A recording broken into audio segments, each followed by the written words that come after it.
Good evening, Dr. Polio. How are you tonight? Good evening. I'm great. Can you hear me? Yes, you sound perfectly fine. Thank you. Excellent. Thank you.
How's your conference going, Dr. Polio?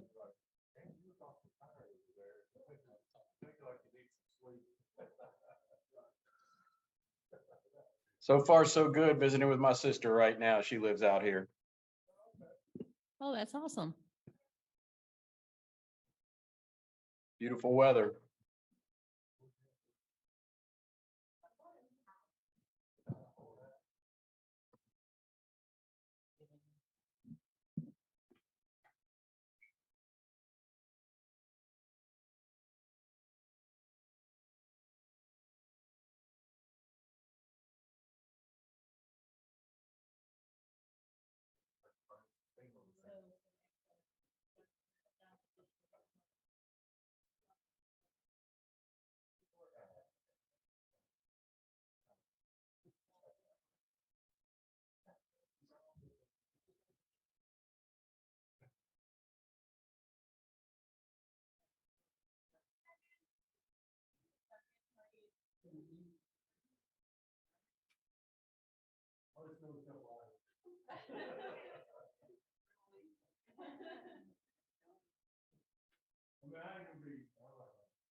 Good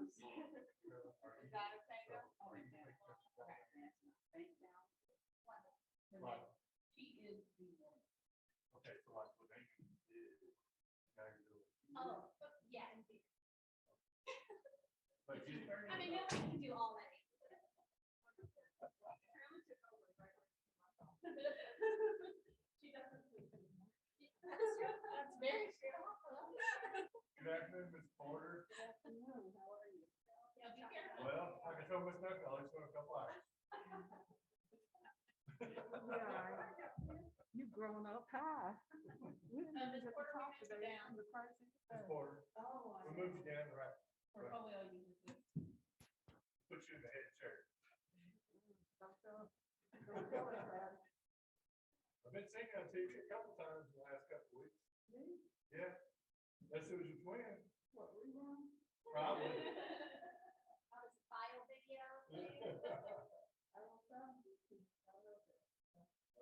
You did a pretty good job up there. I don't say a lot, but it's a lot. I guess.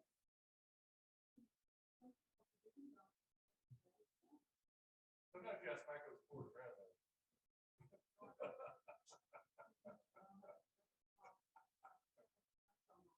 Oh, there it is. There it is.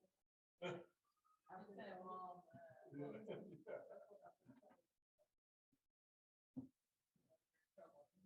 Oh, look, oh, yeah. I get that quite often. Yes, probably. That's what my boss said.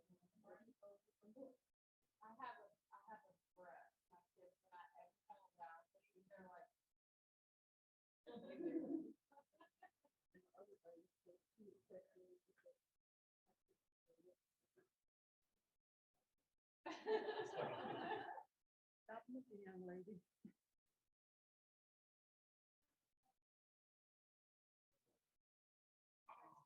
I just give you forewarning, you have to watch this person right here. If she goes to sleep and her head's back like this, her starts pulling off the side. I mean, and then she can, then she can wide open. I mean, she's wide open. And you start talking to her, it's not that she's your morning person, this is just good, she's tired. Oh, if you did fall asleep. Heck, yeah. I think you even scored a couple times.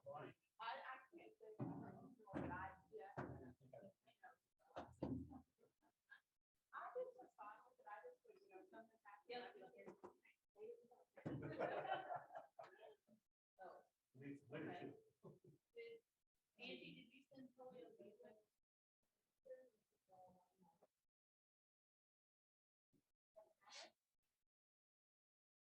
He's looking. Nope.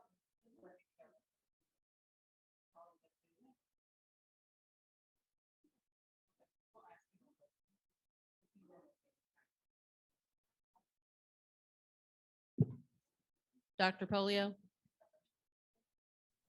Yes, you have the executive session linked also, right? yes, I do. Okay, they just wanted me to check. Thank you, sir. Thank you.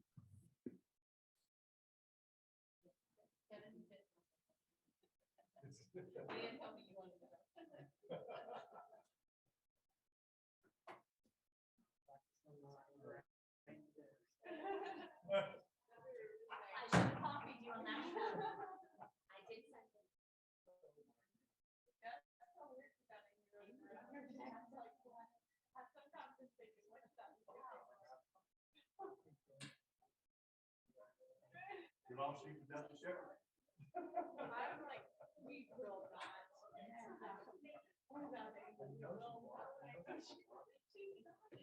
It's probably waiting to sit.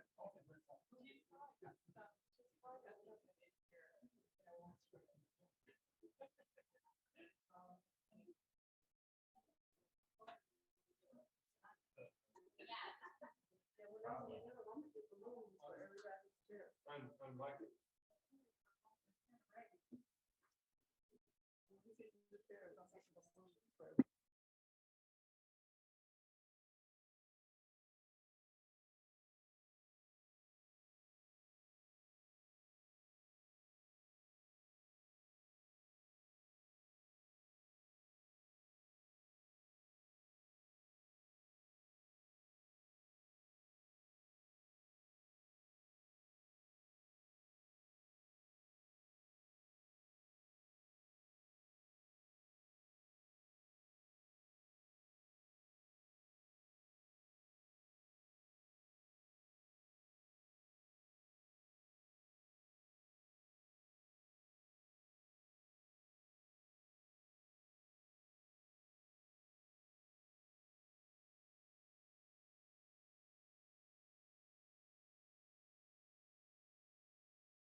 The board will now conduct a closed executive session as permitted by KRS 61.8101C for the purpose of a discussion relating to pending litigation, public discussion of this matter, and identification of the specific matter would disclose litigation strategy, and have an adverse impact upon the legal and financial interest of the district.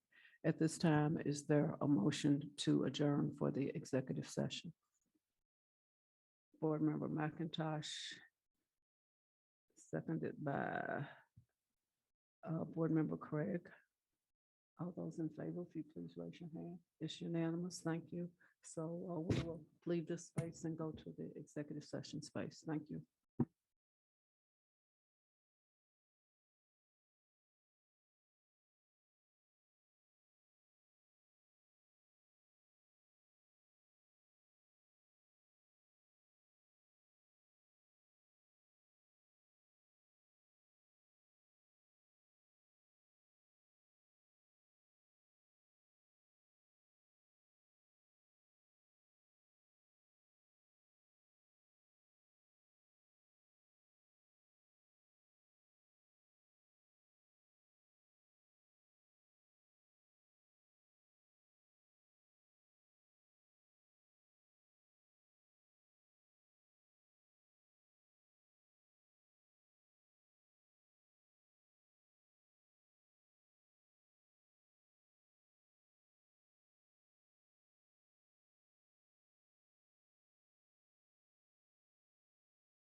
connected. Thinking about it.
To the Jefferson County Board of Education. Dr. Polio is joining us virtually tonight. So he's with us, but he's on the screen. So Dr. Polio, thank you for being with us tonight. We're going to go on and close out from when we met earlier, and then we will go straight into our business meeting for this evening. Thank you, everyone, for being here. It's nice to see everyone. Looks like everybody's getting ready for back to school time. There are a few smiles in the crowd, a few. Thank you. So the Board of Education met in executive session to discuss proposed litigation pursuant to KRS 61.8101C of the Open Meetings Act. No action was taken while in closed session. So at this time, excuse me, the board again met in closed executive session, and there is no public discussion of the matter or any of the specifics of what went on in the closed session. I will now entertain a motion to authorize our board counsel to effectuate a settlement in the matter identified in the closed section and pursuant to the terms discussed in the closed session. Is there a motion, please? Board Member Craig, seconded by Board Member Duncan. All those in favor, if you please raise your hand. Thank you. It's unanimous. Thank you very much. So what we have to do is adjourn from the executive session, which you know, but is there a motion to adjourn from the executive session? Board Member Craig, Board Member McIntosh, please raise your hands if you agree. 7-0, it's unanimous. Thank you very much. So now I would like to welcome you to the July 19th business meeting of the Jefferson County Board of Education. For anybody that just came in, Dr. Polio is with us on the screen virtually, so don't say he took the night off. He did not. He's here on the screen. Thank you, Dr. Polio, for joining us this evening. He's currently participating in a conference, but he's with us tonight. So at this time, we would like to have a traditional moment of silence to just take time to be grateful for life and to take time to think about those that are having some true difficulties at this time. So please, at this time, we will have a moment of silence.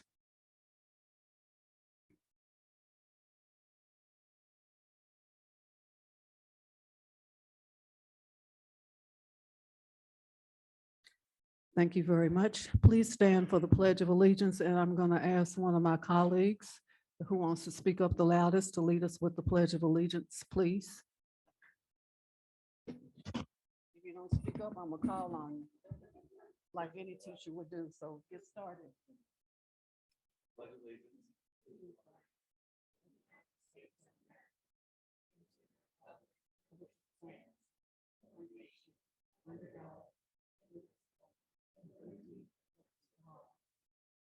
Thank you very much. Board Member Linda Duncan will read the district's vision statement this evening. Ms. Duncan? Well, our vision is for all Jefferson County Public School students to graduate prepared, empowered, and inspired to reach their full potential and to contribute as thoughtful, responsible citizens to our diverse, shared world.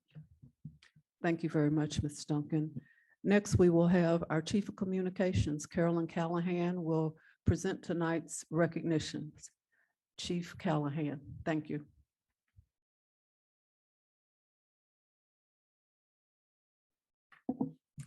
Thank you, everyone. Thank you for having me. Tonight, we are honored to recognize the spectacular work of our students, staff, and schools. 12 JCPS students traveled to Washington, D.C. with Dr. Taylor Utley to compete on the national level of Educators Rising. Educators Rising is a nonprofit student club organization for middle and high school students who are interested in education-related careers. And I'm sure it is no surprise to you that our students excelled in this competition. Anthony Ramsey and Nyla Porter from Central High School placed second in the nation for children's literature. So Layla Elliott Gonzalez from Ballard High School placed third in impromptu lesson. And Isabel Hagen from Ballard High School was top 10 in impromptu speaking.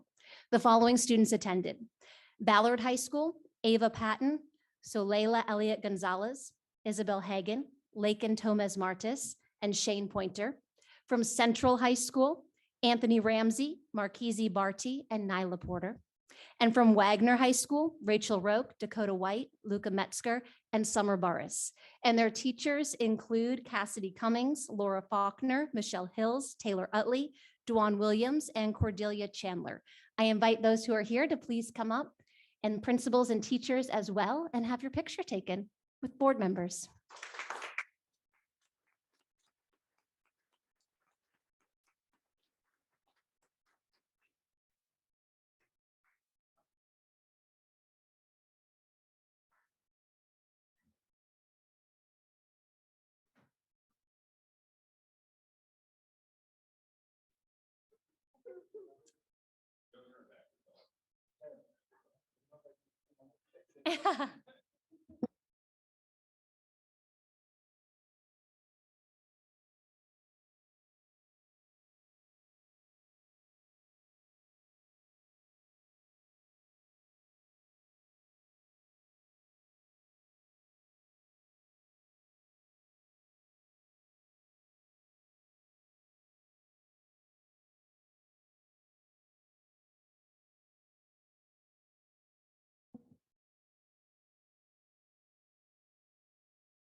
Thank you all. Congratulations, everyone. And that concludes tonight's recognitions. Thank you so much. As people are walking out the door, let's give everybody another round of applause, please.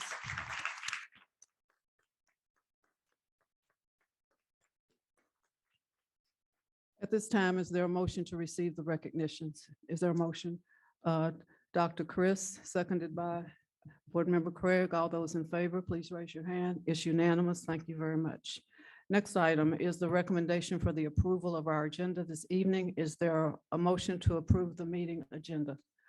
Board Member Craig, seconded by Board Member Marshall? All those in favor, please raise your hand. It's unanimous. Thank you very much.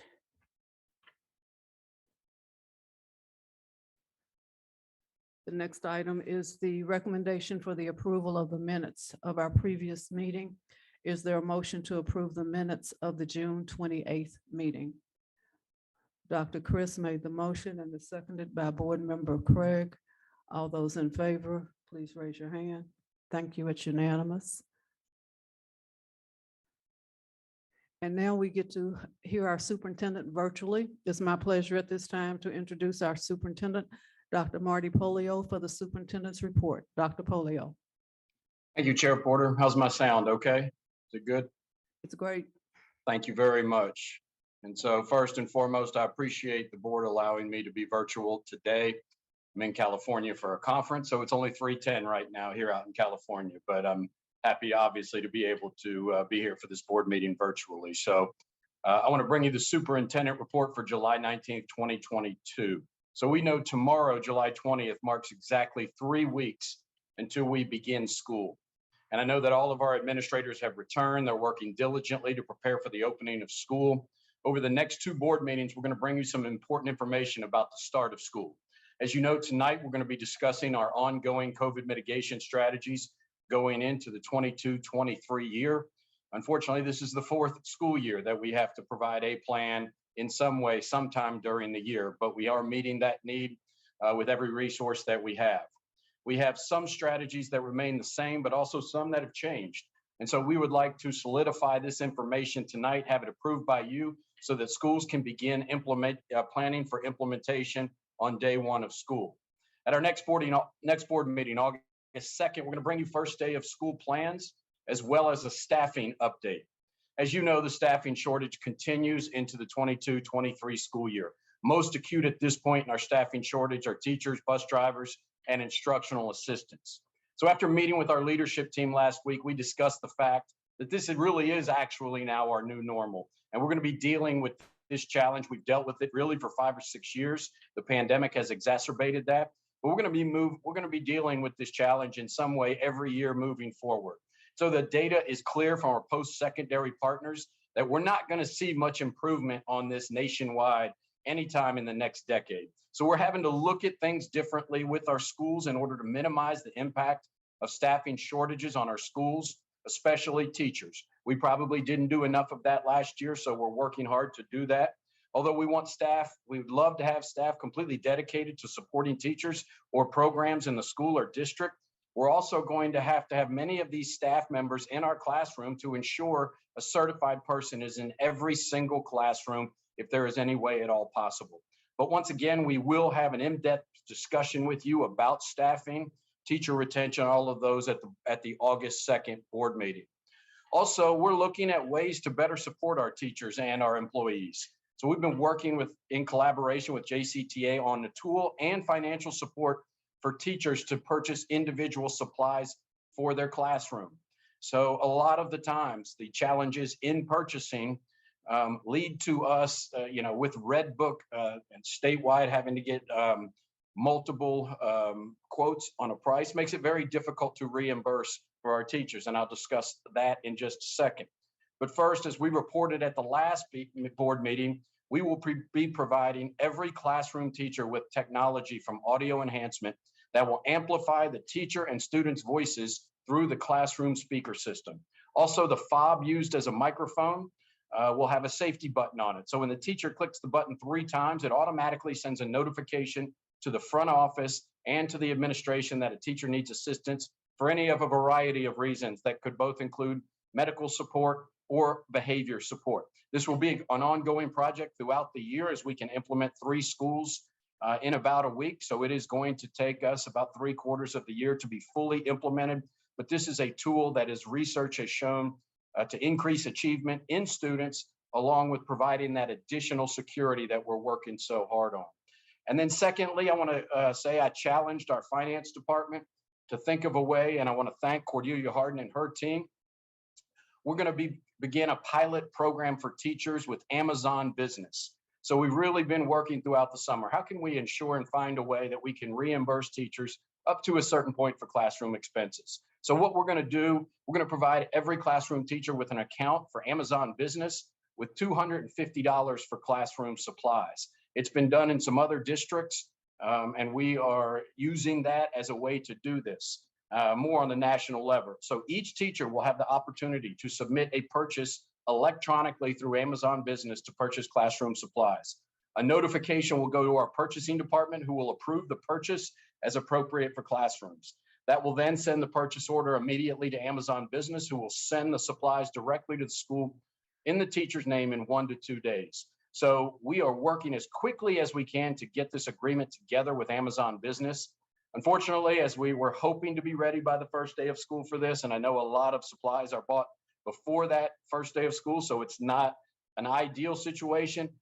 But if successful, which I believe it will be, it's going to take the burden of purchasing supplies for the classroom off of teachers, at least up to that first $250. And so continuing to think of ways that we can better support our staff and teachers. So we have lots of work to do prior to the first day of school. We've got 3 weeks, but I'm confident in the work of principals and administrators to be prepared for day one. We look forward to sharing more with you during this board meeting and then again on the August 2nd board meeting.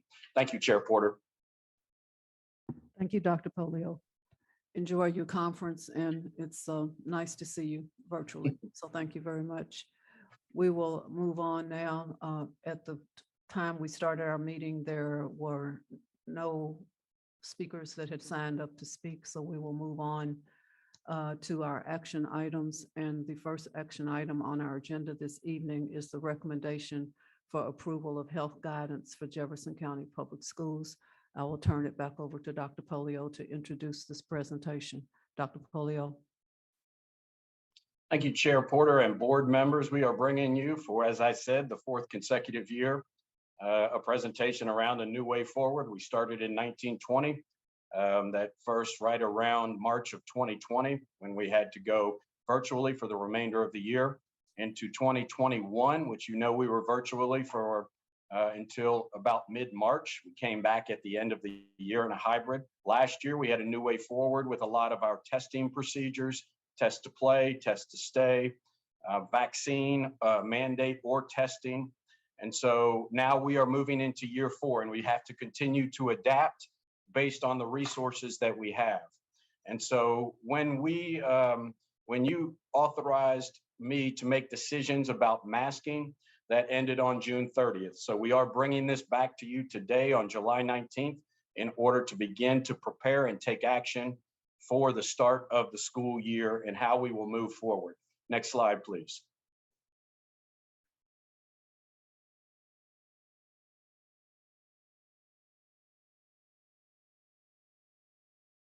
So as you know, our guiding principles that we have worked now on 4 years, I think we've been very successful in what we've done.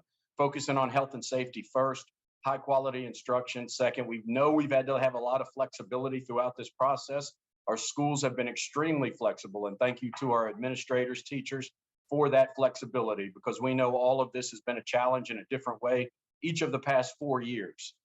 Focusing on equity is very important guiding principle for us. Accurate and timely communication and community trust. And I continue to believe we make the right decisions to support our staff and students and provide as safe an environment as we possibly can. Next slide, please. So an important part of this that I think is so important that we have to discuss. We gave many, many thousands of tests when we went into last school year.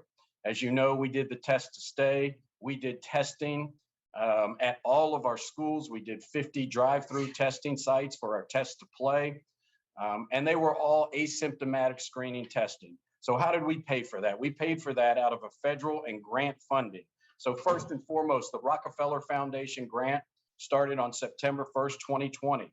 And that allowed testing of students at community learning hubs. In August of 2021, that funding allowed us to expand the testing to all JCPS locations. And I think, you know, we as I said before, tested thousands and thousands of kids, faculty, and staff in order to mitigate COVID. Unfortunately, Rockefeller and ARPA funds were paid for district-wide testing until June 3rd, 2022. So we lost that funding.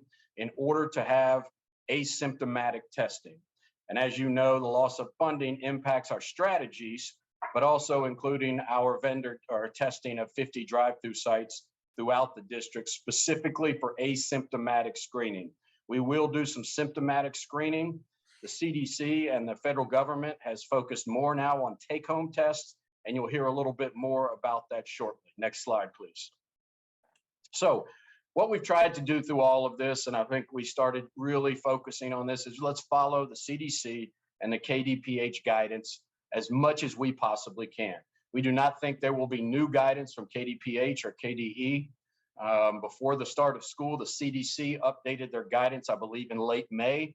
So that is the guidance we are focusing on right now. And it is essentially the same when it comes to masking as we finished last year. So first and foremost, when community levels, if you'll skip to the second bottom down there, are medium or low, in which we are right now, schools will not need to implement indoor universal masking in school setting or buses. It still be optional and available to all students and staff. But when the community levels are classified as high, that CDC guidance that we know we check the county on, and on Thursday nights, we get an update for the following week. And so what we are proposing to you is that we continue to check week by week.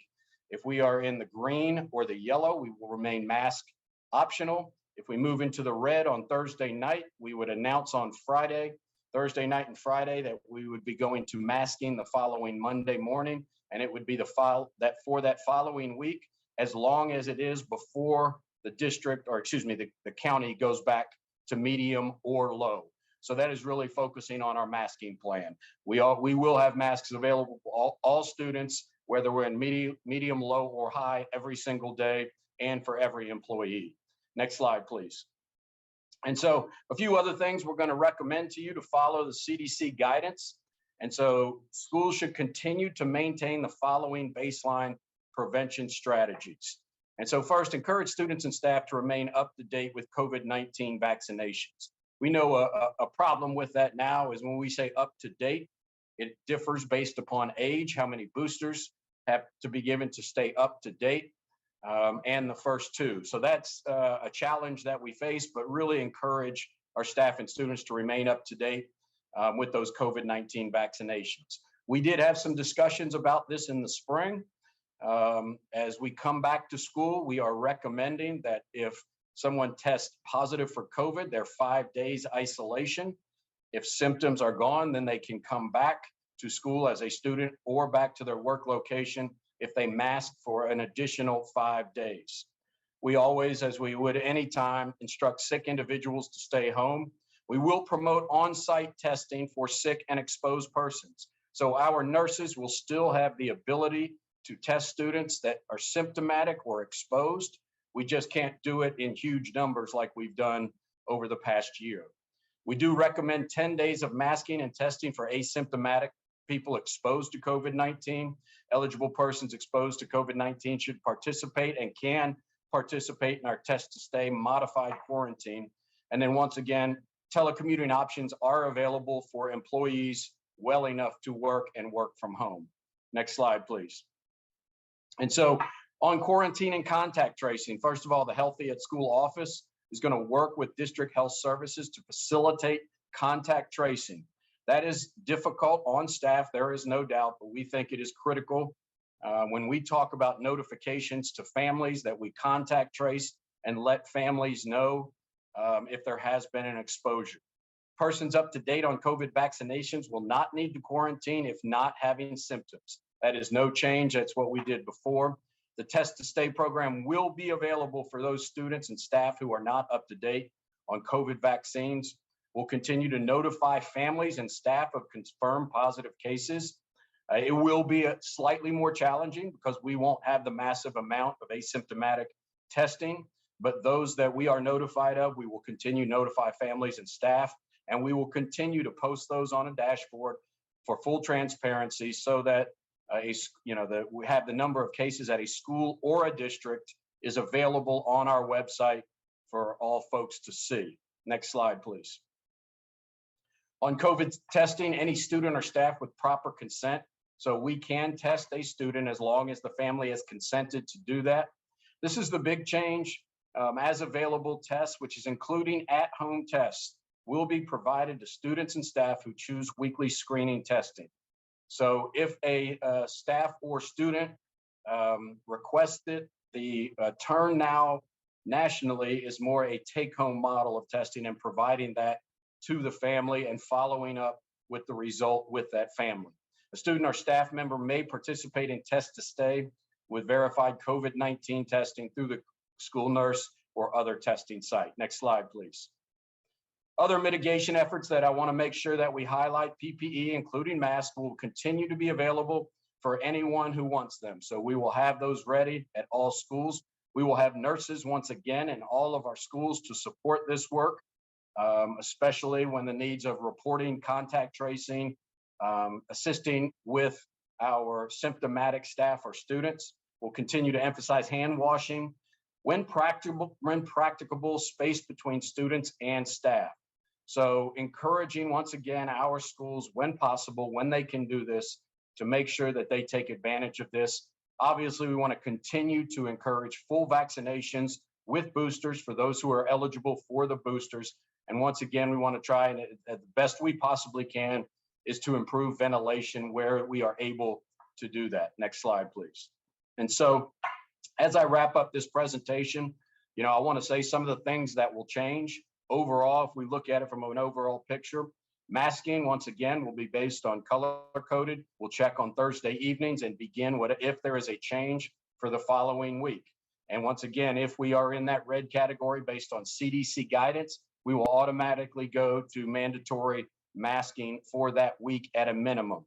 We will continue to offer PPE at all schools. We'll still continue to have nurses at all schools. We will still continue contact tracing at all schools. We will still continue the test to stay option. A couple of changes I wanted to highlight because I think it's important. Number one, I have recommended to you the 5 days quarantine plus 5 days masking if a staff or student is symptom-free. So that's our recommendation to you based on what the CDC guidance is at this time. Once again, we will not have tests to play this year. We do not have the capacity for the amount of asymptomatic tests that would. So those that are asking the test to play would not be, but we would do with athletic teams. If we needed to do contact tracing on a team, we would obviously do that and implement those things that are needed. That is for the fall. Now, what we would like to do, is to really make a decision on winter sports, because most of the winter sports are more of our indoor high contact sports.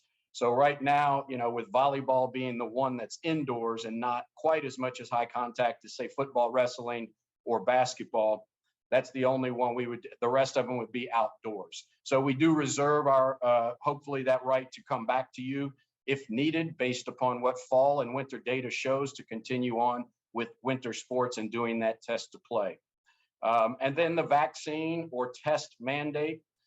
We highly recommend the testing, but we will not be implementing that. Our recommendation is not to implement that for the 23-24 school year. Once again, because the number of tests that are needed and the questions about being up to date on vaccinations. So that is essentially, and then all the other mitigation strategies we're going to continue to work on. But I did want to summarize the difference in changes between 21-22 and 22-23. We are happy now at this time to take your questions or feedback. Thank you, Dr. Polio. I will quickly go through our board member list to see if you have questions, comments, and if you have none, that's okay. I'd like to start with Board Member Marshall. Thank you, Chair Porter. Thank you, everyone. Eva, I have a question for you. I know last year we rolled out our nurses in every single school. What's our feedback from our nurses on last year and how, the workload was for them?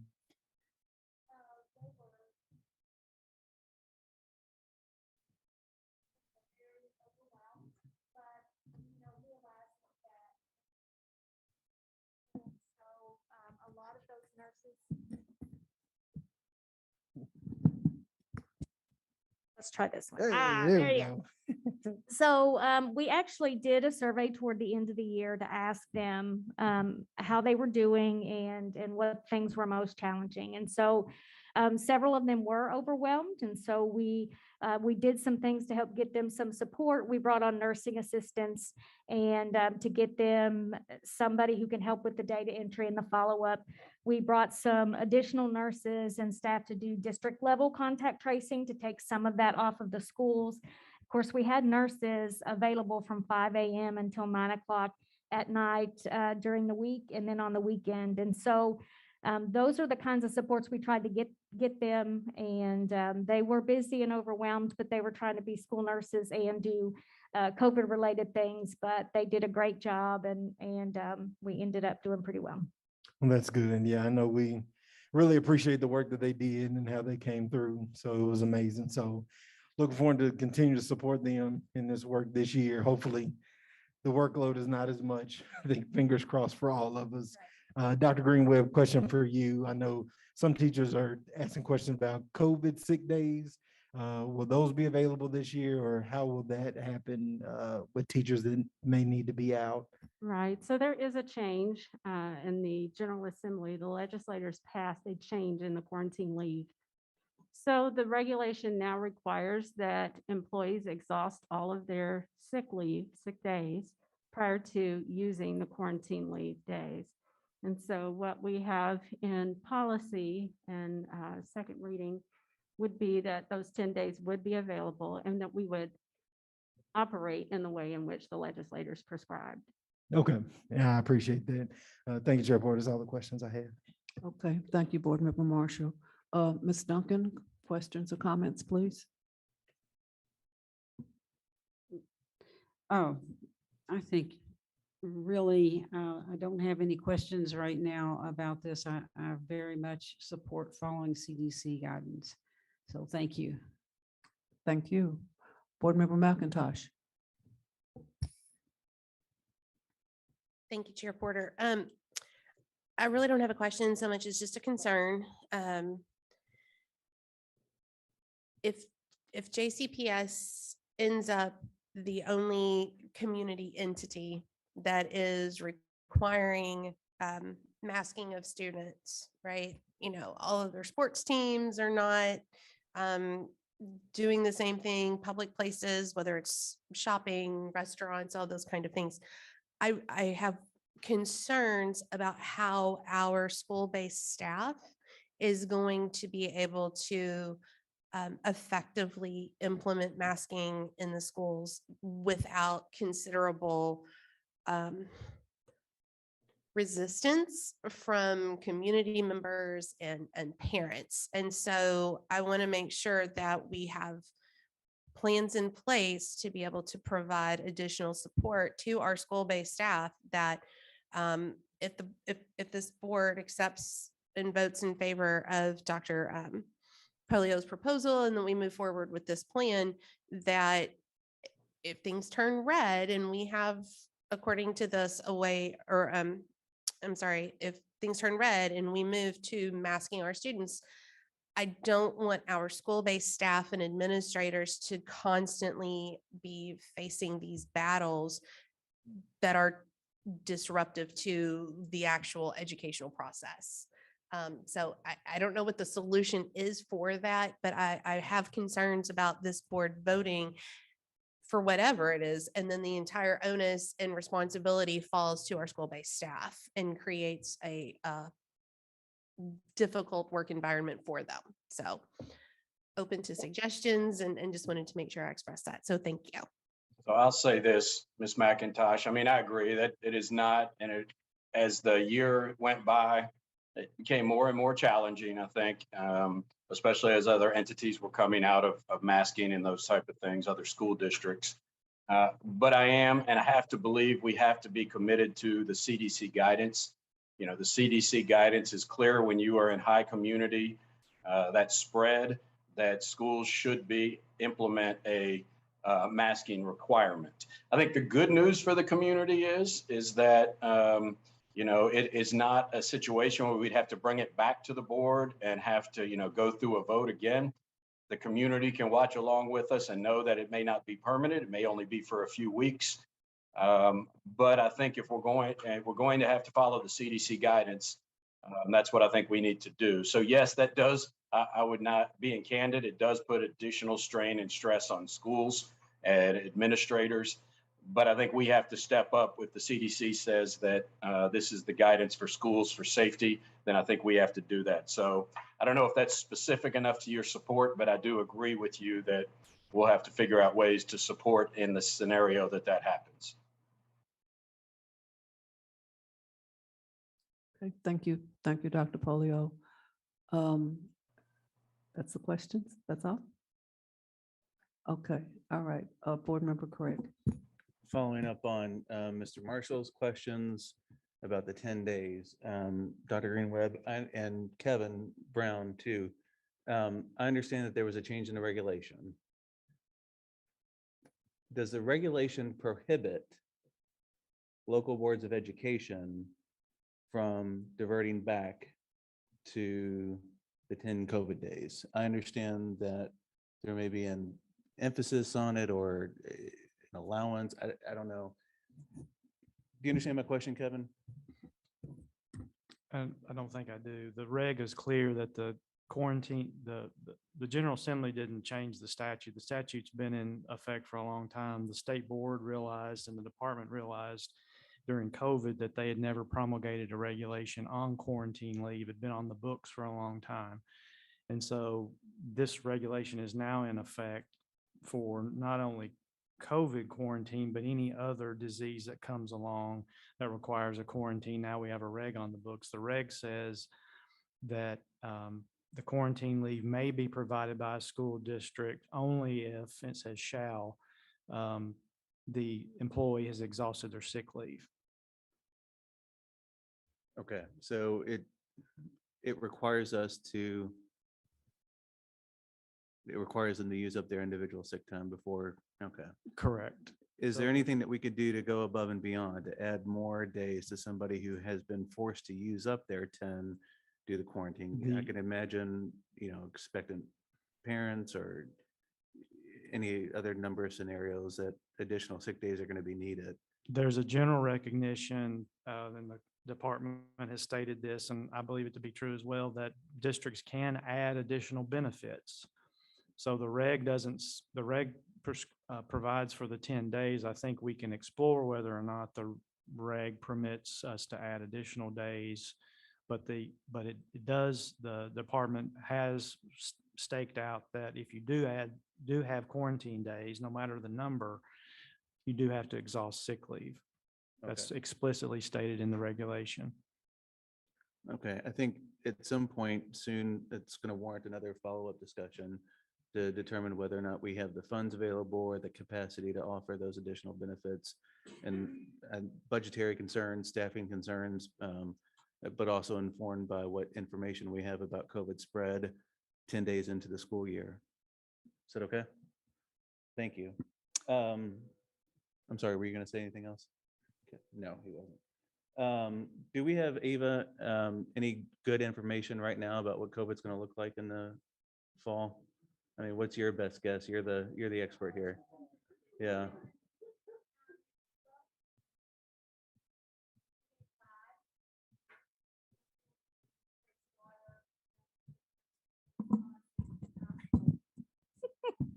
It's something about me, really, my magnetic field.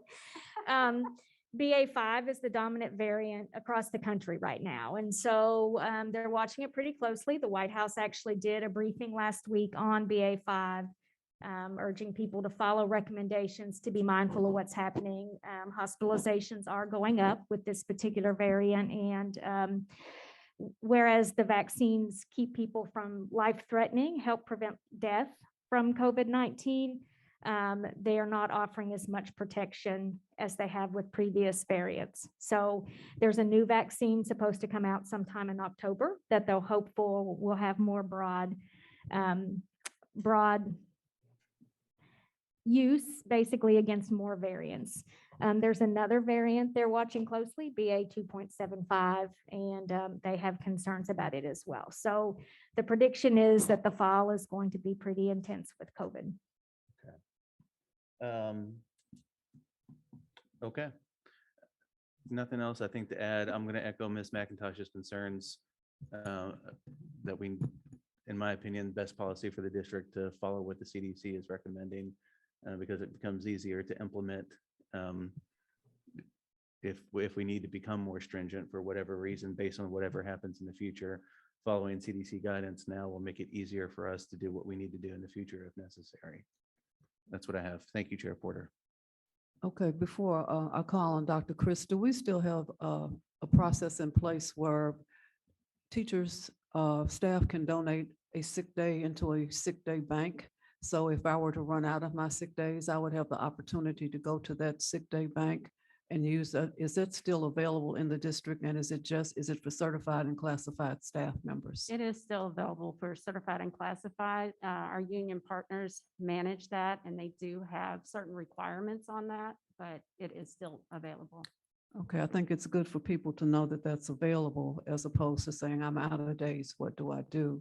The thing that's important is that we sometimes have to remind our staff to donate a day to put into the bank so that other people can use it. But that's another option that's available in the event that our staff members run out of sick days. I just wanted to make sure that was still available. Thank you. Dr. Chris? Thanks, Chair Porter. Eva, is there any information available on if the new variants are having any different effects on kids?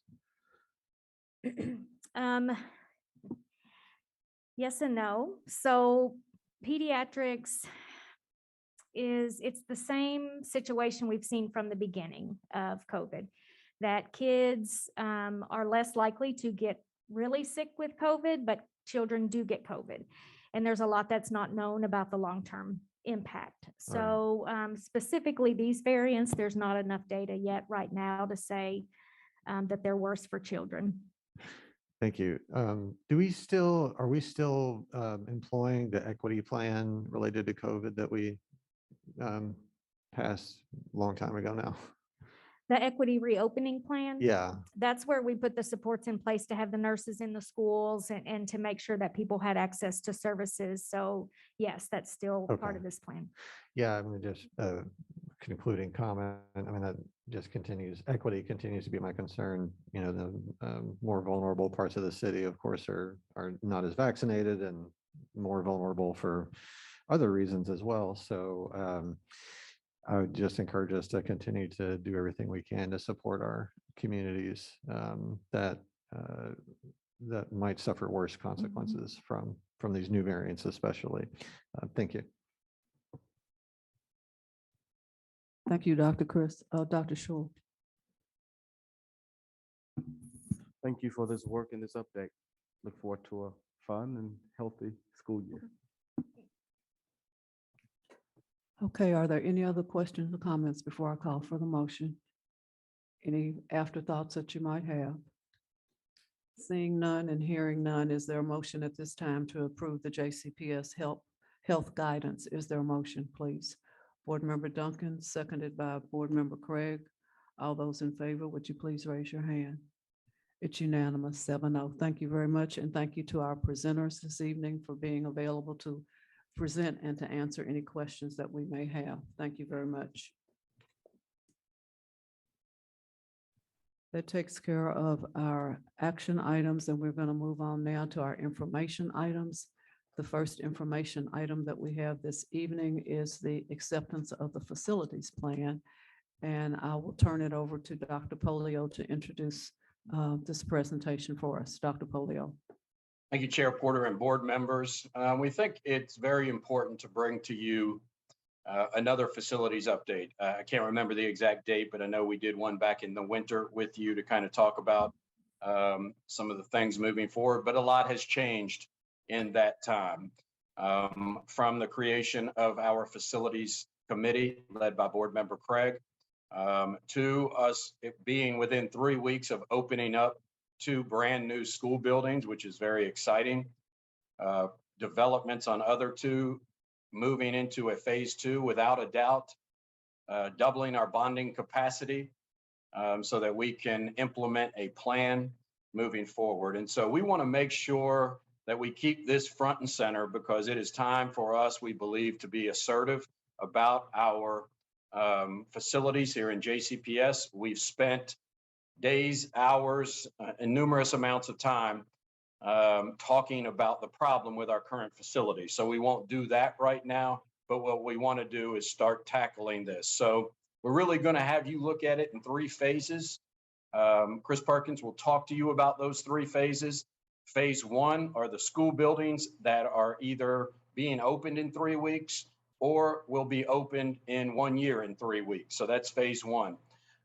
Phase two is really around our focus on 3 specific schools that we need campuses and really working to improve some of our facilities that are important for school culture.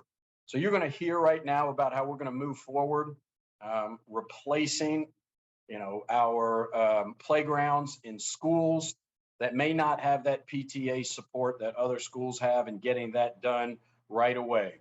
And then we really want to focus in on a phase three too. So phase 1 and 2 are well underway and being implemented. We'll update you on those. Phase 3, we're going to ask the facilities committee to bring us 3 to 5 brand new rebuild projects. So just like we did in phase 1, it's time for us to focus on schools that have land available, that their facility is substandard. And instead of renovating that, looking at our renovation list, we go right into a rebuild on that campus so that we can have 7 to 10 projects that are active at the same time. That's going to have to be a process we continue on, over 10 to 15 years to get us to where we need to be. But we are now in a better spot than we have ever been to do that. And it is time to move now. On top of that, we will be asking you in an approval in the fall as well to invest significant funding into our athletic facilities. You're going to hear about that here. But what we want to do is take exactly what we would expect every high school, what they should have as a high quality athletic facility, being their football and soccer and lacrosse and field hockey fields to their baseball and softball fields to the gymnasiums, and then bringing you a list of what has to occur at each one of those schools in order to get that to where we need to be. And investing upwards of $50 million in our athletic facilities to get them to where they need to be. That is critical, and we'll bring you that as well in the fall. So that's an overview of what we will be talking about right now. I'll turn this over to Chris Perkins, Chief Operations Officer, who will walk you through this presentation. Chris. Thanks, Dr. Polio. Good evening, Chair Porter and board members. I'm pleased to share some exciting plans and some developments regarding our current and future state of JCPS facilities. And as Dr. Polio alluded to, we'll look at this kind of through the lens of 3 different phases that are going to mark the beginning of a new era for JCPS facilities. Tonight, I'll begin by giving you somewhat of a virtual tour, if you will, of our current projects. Now, these 21st century facilities will soon serve as new homes to our elementary students in the South Dixie Corridor area, as well as the Newburgh area and our West Broadway area as well, and middle school students in our eastern area of off Echo Trail. We'll start the tour at the new Indian Trail Elementary School in the Newburgh area. Now, construction began back in 2020 in September. Just weeks ago, we obtained our temporary certificate of occupancy as site work continues. Furniture is currently being delivered. Classrooms are being outfitted with their instructional accoutrements. Now, this building is going to feature some great attributes, like a park-like setting anchored around the existing woodlands behind the building and a nature trail. 2-story classrooms that will flank both sides of a courtyard with outdoor classroom space, geothermal heating and cooling, lots of natural light, and I don't know if you can tell from the pictures, lots of bright colors as well. Our next stop is going to take us to the corner of Johnsontown Road and Terry Road, where we'll find the new Wilkerson Elementary School. Construction began back in October of 2020. Contractors anticipate obtaining our temporary certificate of occupancy on July 22nd. As you can see in the bottom left-hand corner, what was once just a rendering of a front foyer lobby to the building has now become a reality with lots of natural light and color. One of our favorite features of these new school buildings, Wilkerson included, is the embedded collaborative space that I believe we're referring to as neighborhoods. And so grade levels, for example, there may be 4 third grade level classrooms sitting 2 by 2 across from one another, will be anchored by what they're calling a neighborhood space, kind of a central gathering area. It's a large open area that serves for students or teachers to collaborate, to participate in group activities, to receive targeted academic support, or just to serve as a central hub for that grade level team. This is a great example of what supporting 21st century teaching and learning looks like in our facilities. We'll swing around the southern end of the county, and as we approach the eastern outskirts of JCPS and take a look at the progress on our new middle school on Echo Trail. Construction began last August of 2021, and we anticipate substantial completion July of 2023. As you may remember, the new middle school has been designed to reflect the natural habitat of the Parklands area, with 3 interconnected corridors that pay homage to what resembles a modern take on a barn, if you will. During the last week of July, we buried a time capsule that will be dug up and shared with the staff and students in 2072. I'll be 98 years old then, so I'm looking forward to that. You might be able to see on the screen in that time capsule were artifacts from this year's Kentucky Derby, Courier Journal article from that day, as well as wireless earbuds for listening to music, and a wireless mouse, and a few other things that are relevant to, COVID test and a COVID mask as well. So we're currently working with our community partners in that area to determine how we might connect the existing campus to the Parklands and the opportunities afforded through that natural habitat. Our final stop takes us downtown to the corner of 18th and Broadway. Construction officially began on July 14th of 2021. We anticipate a substantial completion in our temporary certificate of occupancy on July of 2023. On the top left side of your screen, you see what will become the main entrance of the school. And through those roughed-in entrances, what will become what you saw in the architect's rendering at the top of the page as well. On the bottom right, you're looking at what was a central corridor. And that is the main first floor primary classroom corridor that will actually connect the front lobby to the YMCA at the far end of that hallway. Our friend Steve Tarver from the YMCA was kind enough to share this photo that he took with his drone overlooking the school. On the left side of the photo, you can see what would be the Maple Street main entrance of the building, where students will enter the building every day. On the north or the upward facing, it's kind of the middle of the image. That's the 18th Street entrance, where buses will drop students off in the mornings. As you know, this facility will connect directly with the YMCA, giving our students and staff unparalleled access to health and wellness resources through the YMCA. We anticipate substantial completion next May of 2023. And since we're downtown, we'll swing through the neighborhood and go a few blocks down to 25th and Broadway, where we opened our first Elevate Student Learning Center in conjunction with the AMPT entity. And so we opened the doors back in late May. And speaking with Dr. Avert just the other day, and I believe we're servicing about 200 students regularly there who show up to take advantage of the supports and opportunities provided through the Elevate Center.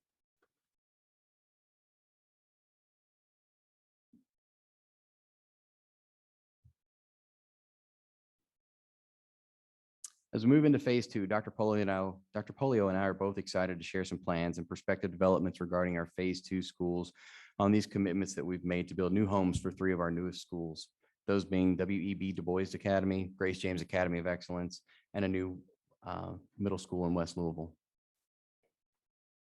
So as we're working to find or create a permanent home for the W.E.B. Du Bois Academy, we've been hard at work this summer to create a secondary campus to house their 9th and 10th grades this fall. We purchased property over directly behind me off Gardner Lane at 3901 Atkinson Square on the Sullivan University property. To ensure this building's up to code, we've significantly increased the scope and depth of our maintenance and renovations work this summer. We've added HVAC systems, sprinklers, fire alarms. Dr. Belcher and his team have overseen the overhaul of the IT systems in the building to make sure that students have access to 21st century technology. We've installed new flooring throughout. Additionally, we've created a brand new kitchen out of space that was formerly storage area and office areas. And we've taken great care to provide cosmetic repairs in that renovation, including a fresh coat of Du Bois color inspired paint that you see on the walls in front of you. So when this is complete, we're going to have a versatile space with new amenities that will serve as an inspiration center for learning and exploration. A few months ago, I shared with you a vision for creating a new and permanent home for the Du Bois Academy that will house all grades 6 through 8 on one campus. Tonight, we are requesting your approval for a waiver for Kentucky Department of Education's review that will allow us to build this school on the property that sits directly behind you, adjacent to the Van Hoos Education Center.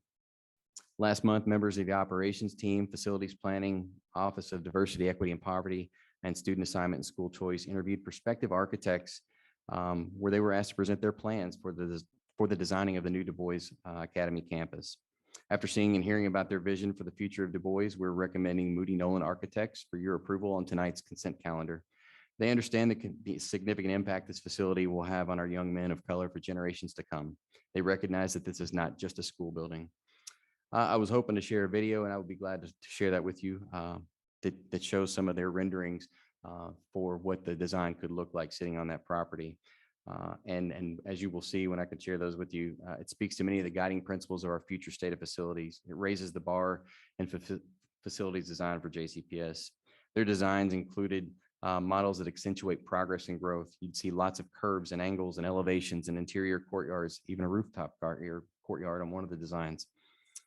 They've incorporated designs that include terraced or cascading rooftops, creating vertical space to be able to allow windows in areas that normally don't have access to natural light. You'd see in their efforts strategies to place parking lot on the side or in the rear to make sure that the main entrance is the focal point when you approach the Du Bois Academy. Now, their designs and renderings show commitment to the future of these young men and make a bold statement that this is not just another school building, but something special, something set apart. Part of the reason we chose Moody Nolan was because they value communication, collaboration, consensus building, financial responsibility, commitments to our students and our school community, and sticking to a schedule. They know our district well. They've also partnered with many JCPS and community organizations on several current projects and recent projects, such as the new West Broadway Elementary School, Echo Trail Middle School, the culinary classroom at the current Du Bois campus, as well as something you may have heard of, the Norton Healthcare Louisville Urban Lead Sports and Learning Complex. Their team is diverse and local. They have regional and national experience. They are minority owned and have partnered with Kerry Anderson's architecture firm, who we've consulted with now for the better part of 3 decades. They support efforts to increase diversity, equity, and inclusion within their firm, as well as increasing industry diversity. Dr. Polio is going to share some information with you about the other 2 new projects.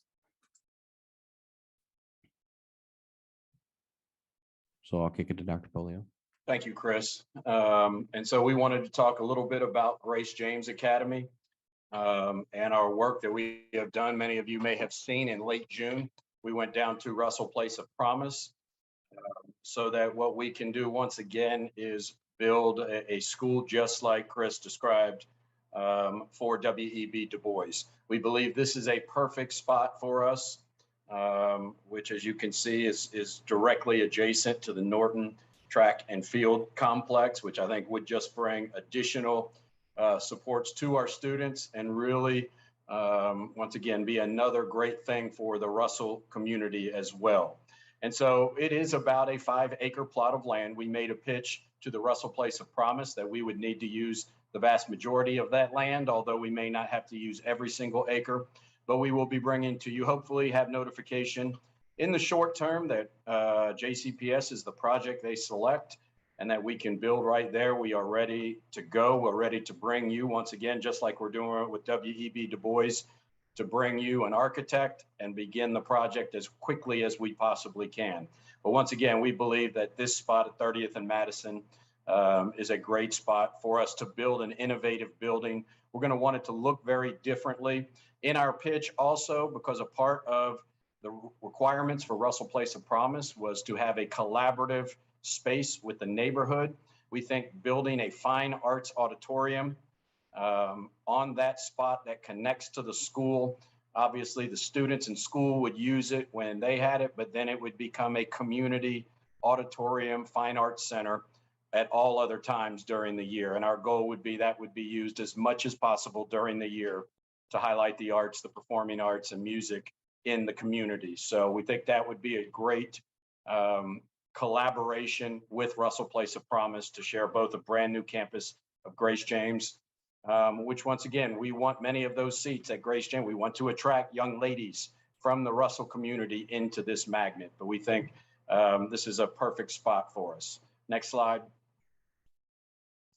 So we did want to talk a little bit about our new middle school in West Louisville. We are working diligently for property. Once again, you know, I have not made this, it's not something that I've been shy about saying. And so we are currently talking with Molina Healthcare for this project right here. It's about 25 acres of land. We believe with our conversations, Molina Healthcare is going to build a healthcare facility or building on the property, probably using, you know, 5, 6, 7 acres of that property, most likely directly on West Broadway, similar to the plan that Passport had, although not having a whole campus. And then our request is we will purchase the remaining land. Molina is very interested in that. They are closing on the sale of the property in the next 4 to 6 weeks, and we should be able hopefully to get right into negotiations with them and bring you a contract agreement very soon to build our new middle school in West Louisville, right there in the heart of West Louisville. And you can see right across the street there in the red, that is the elementary school. Just for you can see where it was. That's the elementary school that Chris showed earlier that we're building. And then you can see up in front of that is the new Y. So I think just a fantastic location for us, and we hope to be bringing that to you very soon in the near future. Chris? Thanks, Dr. Polio. And as part of this phase 2 plan, with the success of the first Elevate Center that's up and running now, Dr. Averett, Principal Booker, and members from my team have been actively searching for a space for our next Student Learning Center somewhere in the Newburgh area. We've looked at several spaces available for lease in and around Newburgh and even broadened our search to include areas in the Highview, Okolona, West Buchel, and Linwood areas. Each of those red pens you see up on the screen represents a place that we've explored. The outline in blue, I don't know if you can see that on your screen, that's actually the boundaries for Newburgh. So we're trying to find something that's accessible to the students and families in that area. A lot of the places that we've explored did not meet our minimum requirement of 10,000 square feet of flexible space. Several of them had accessibility issues and several did not have the capacity to renovate to our specifications. However, Dr. Averett, Principal Booker, and my team just recently located some new prospects. We went and visited one yesterday. We believe have some potential. We're working with the owners to clarify what our needs are to see if that's something that they can accommodate in their renovation plans. We plan to bring to you a recommendation soon to begin preparations for the next Elevate Student Learning Center in the Newburgh area. And for this third phase, in the coming months, as Dr. Polio mentioned, we plan to bring to you recommendations from our Board Facilities Committee that will include at least 5 new schools that we will advocate for rebuilding in their current locations within the next few years. Our recommendations will be based not only on facility needs that have already been factored in to our 4-year district facility plan, but also in alignment with our vision for the future state of facilities that has been framed around 3 things. And one is an unapologetic commitment to funding and resourcing current and future facilities. Secondly, implementing a balanced and coherent framework to ensure short-term decisions align with long-term vision. And third, to ensure that our facilities and future planning are anchored to our values and our 3 pillars of cultural and climate, racial equity, and transition readiness. So I'll start with this idea of an unapologetic commitment to funding and resourcing the current and future facilities. Bonding capacity, simply stated, is the amount of funding that the district can afford to sell a bond. You can think of this as taking out a 20-year mortgage, and usually it's calculated over a 4-year period for planning purposes. So in the spring, our then current bonding capacity was about $328 million. And that meant that over the next 4 years, we could manage approximately $80 million in capital projects each year. We sold a bond this summer, initially reducing our bonding capacity to about $275 million. And as we head into the fiscal year 2023, with the recent tax referendum decision being ruled in our favor, we'll have a little bit over $500 million in bonding capacity. So for each $1 million of revenue, we can sell a bond for approximately $12 million. So with the $15 million from general fund that has been earmarked for facilities future state, we can potentially bond approximately $180 million in projects each year over a 4-year period. Our capacity to impact facilities has just increased significantly. So we must make decisions that balance both the structural and mechanical needs of the facility with the academic and social emotional needs of the students inside the facility. I'll talk more about that in just a second. In recent years, you've all heard a consistent message about the desperate conditions of many of our buildings. The information I'll share momentarily is just a sampling of information gathered as part of the Kentucky Facilities Inventory Condition Survey. We call it KFIX. KFIX is a qualitative assessment of facilities across the state using state-established criteria such as facility condition index. And in layman's terms, facility condition index is a number between 1 and 100. The higher the number, the higher the replacement value is compared to the cost of renovating that building. So newer buildings typically have a high facility condition index because the renovation needs are very, very minimal. And conversely, some of our older buildings whose mechanical systems are at or surpassing that end of life state are at the lower end of that spectrum where it's reasonable to consider replacing that building versus investing in renovating it. So we want all of our schools to live in the green, the good condition area. And that's when the structure's in good condition and only routine, regular maintenance is required. I would be happy if most of our schools lived in the moderate zone where there is moderate repairs needed frequently. But as you well know, most of our facilities are living in the fair condition or even the poor condition areas. And on the next 3 slides, I'm going to briefly share some examples of data that we will be reviewing soon, the Board Facilities Committee, and then sharing with you some of our recommendations based on that. So what you see in front of you on the screen is a sample from one of our high schools. As you can see, the facility condition index, it's 41 on a scale of 1 to 100. It's in poor condition. This building sits on 49 acres. That was built in 1957, so it's 65 years old. Now, age in and of itself is not a determining factor to say a facility is, just because it's old doesn't mean necessarily that it needs replacing. But what I would like to challenge us to consider is, if you look further into that, the last renovation it had was in 1990. That was 32 years ago. 1990 since it's had a major renovation. And that's not just cosmetic facelift, that's updating the systems within it. And since 1990, we built an addition, a multi-purpose addition, I believe in 2005. And then we've done a partial roof replacement and replaced a boiler and a cooling tower. And so here's a facility, 65 years old, and we really haven't done much to it since 1990. So as you can see on the left side of your screen, this building has several issues. It shares a campus with another school and program, and in and of itself, that's not an issue either. It just makes things more challenging for both schools or for the campus. It has significant HVAC issues. It's already on our 8-year capital plan, so it's already one we've identified we've got to do something significant to the building. There are traffic flow and parking issues. There's significant roof and roof leaking issues. So we have this information for every JCPS facility. Some of you have probably seen the facilities infrastructure assessment that we've done, and we try to update that every 2 years. And that's a snapshot of all the information that's included in the KFIX data. But it's a good visual reference to kind of give you an idea of the facility's conditions, if you will. So historically, we've been very careful, very prescriptive in how we analyze the facility conditions when we review data, and to determine the most objective plan moving forward, how to prioritize and make recommendations on which buildings to do based on our facility needs, our $1.7 billion of unmet facility needs. So it is a heavy task to try to figure out how to take a small amount of money and sustain and maintain the buildings that we have that, again, are predominantly in the poor and the fair condition facility condition index. So you could pull 2 random pages out of this book, and I did just for demonstration purposes. So I've got 2 high schools, School A and School B, we'll say, and on paper, they're very similar. School A was built in 1957, School B was built in 1954. You could take a blueprint of the 2 and set them side by side, and without knowing which one was which, have a hard time distinguishing. School A was renovated in 1990, School B was renovated in 1991. We spent about $9 million on both of those renovations 31 and 32 years ago, respectively.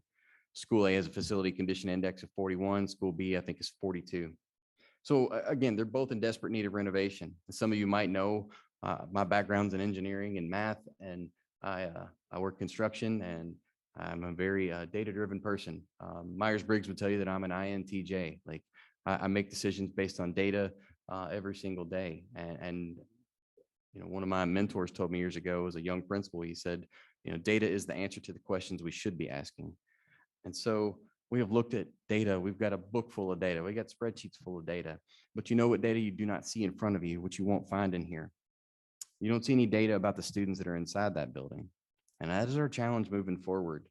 You don't see anything about their needs, about the opportunity gaps they experience, about their lack of accessibility to quality resources or equitable learning spaces for that matter. You know, decades ago, we merged our city and county school systems as part of a desegregation plan that originated in part because of an inequitable availability of resources. Now, that merger did not magically fix those inequities. You know, your recent approval of the new school choice plan was a huge step in the right direction. But now we've got an obligation to make sure that our students truly have a fair and legitimate choice, that they have viable options should they choose to stay close to home. And that option includes, you know, having a quality facility to get their education in. So it's far past time that we begin factoring in our student needs into our facility decisions. Now, yes, we could renovate both of these buildings. They're on our plan to be renovated. You know, we could take advantage of this opportunity as well and the additional tax dollars that's been afforded to us. And we could take a school that's of no historical or architectural significance. It's a school that serves a significant number of students of color, students with special needs, student learning, English language learners, students that come from impoverished neighborhoods. It's a school it's in desperate need for a boost in morale and pride and community support and an equitable access to resources. So it's time we deliver on our pillars of racial equity, culture and climate and transition readiness, and give new life and breathe a fresh start into a school that's so desperately in need of it.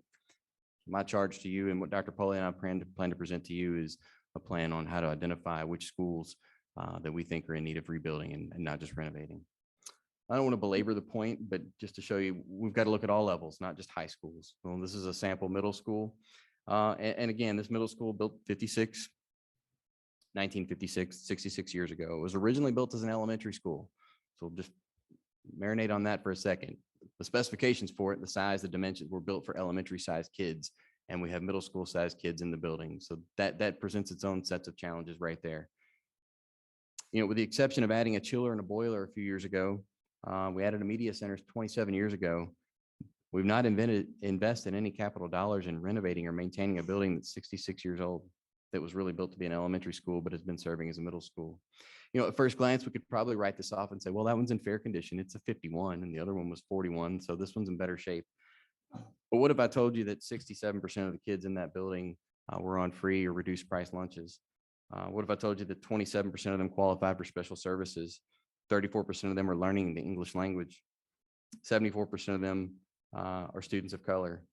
What if I told you this was an accelerated improvement school with critical needs?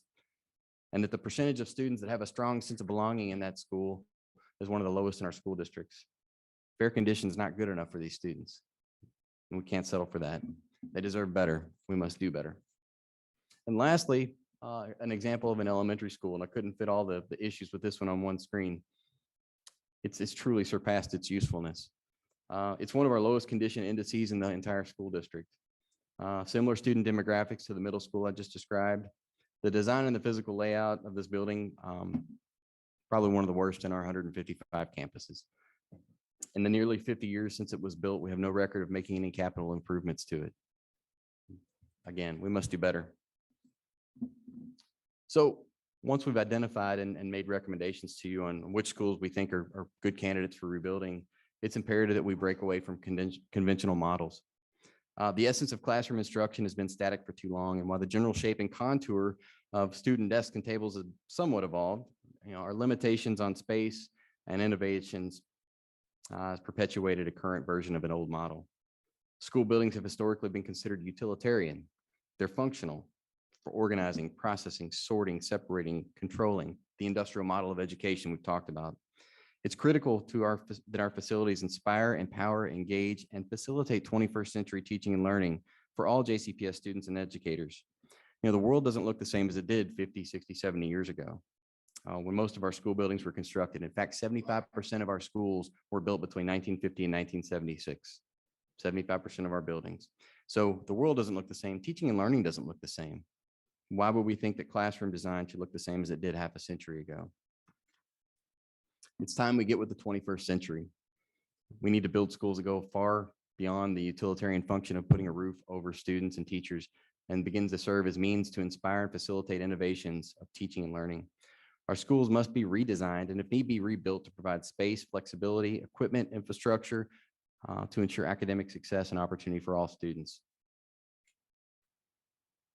And because we say we are committed to racial equity, we cannot continue to allow our schools, especially our schools serving predominantly students of color, to convey the same implied message you see on the screen from these buildings.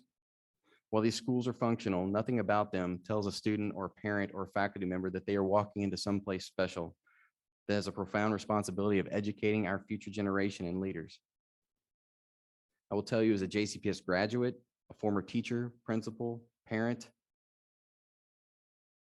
the front porch of every single school building is like a portal. It shows a kid the preview of their future. Every child in our district deserves to feel motivated and inspired when they walk through that door and envision the potential for their future. It's imperative our schools no longer continue looking like factories and warehouses and fallout shelters and in some cases prisons. We must double down on our commitment to racial equity, intentionally prioritize our facilities, especially our facilities in our West End, especially our students, especially our schools serving students with the greatest needs. It's time our facilities reclaim their role as community landmarks, culturally relevant symbols of hope and opportunity, a source of inspiration, a gateway to the future, a source of community pride, ensuring equitable access and opportunities for all students, especially students of colors and those with greatest need. Decision-making for our renovation and new buildings must be prioritized, and we've got to do it equitably. And racial equity extends beyond the walls of the school building. And all students, especially our students in West Louisville, our students of greatest needs, our students of color, deserve to have equitable access to the same, if not better, extracurricular activities. And that includes playgrounds. It's not just inside the walls of the classroom. But playgrounds like the ones you're about to see on the screen cost in excess of $100,000. And every school does not have the means or external support like a PTA or a booster club to fundraise for playground equipment. Of the 20 accelerated improvement schools, 11 of them don't have suitable playgrounds or even a playground at all. So we must make this right. We will make this right. And while we're talking about our pillars, I'll bring in culture and climate. And I need to clarify that culture and climate goes beyond athletics, but I think it's a great visual representation. And I can attest from experience as a student athlete and a coach and a principal that extracurricular activities can redefine the culture of a school in ways that cannot be replicated. You see these two baseball fields and they have the same general shape and dimensions, serve the same purpose, but they don't give the students at both schools the same access and opportunities. We have a huge equity gap in many of our extracurricular and athletic facilities. These images do not indicate a commitment to racial equity or equitable access and opportunity across our community. Capital funding has historically been allocated specifically for buildings and educational support facilities. But as you can see, a picture's worth 1,000 words, and you can quickly see the inequities between the two football stadiums on the screen. Chief Robert Moore, myself, Dr. April Brooks, the Director of Athletics, Assistant Superintendents are already working on a plan to present to you of the next few years and how we can begin to renovate and breathe new life into our athletic facilities. Our goal is to establish what a standard is and ensure that all schools can provide that standard athletic facility to all students. Some of the things that we'll look at will include turf athletic fields, rubberized tracks, safe bleachers, and those are just a few things. And lastly, closing out this theme of culture and climate, I want to make sure to bring this home. Our lack in resources for facilities and an old model of what school's supposed to be that we have just perpetuated based on 1995 guidelines for facility planning. They've only served to perpetuate this idea of a factory model of education, leading to multi-million-dollar renovations, really just to put a new shine on a building. And it's sad when you look at two pictures from 50 years apart, and a cafeteria doesn't look much different. You know, cafeterias should not only serve to nourish the physical health of students, but also their social health as well. Our students deserve to interact with one another in environments that promote and inspire positive social relationships and interactions.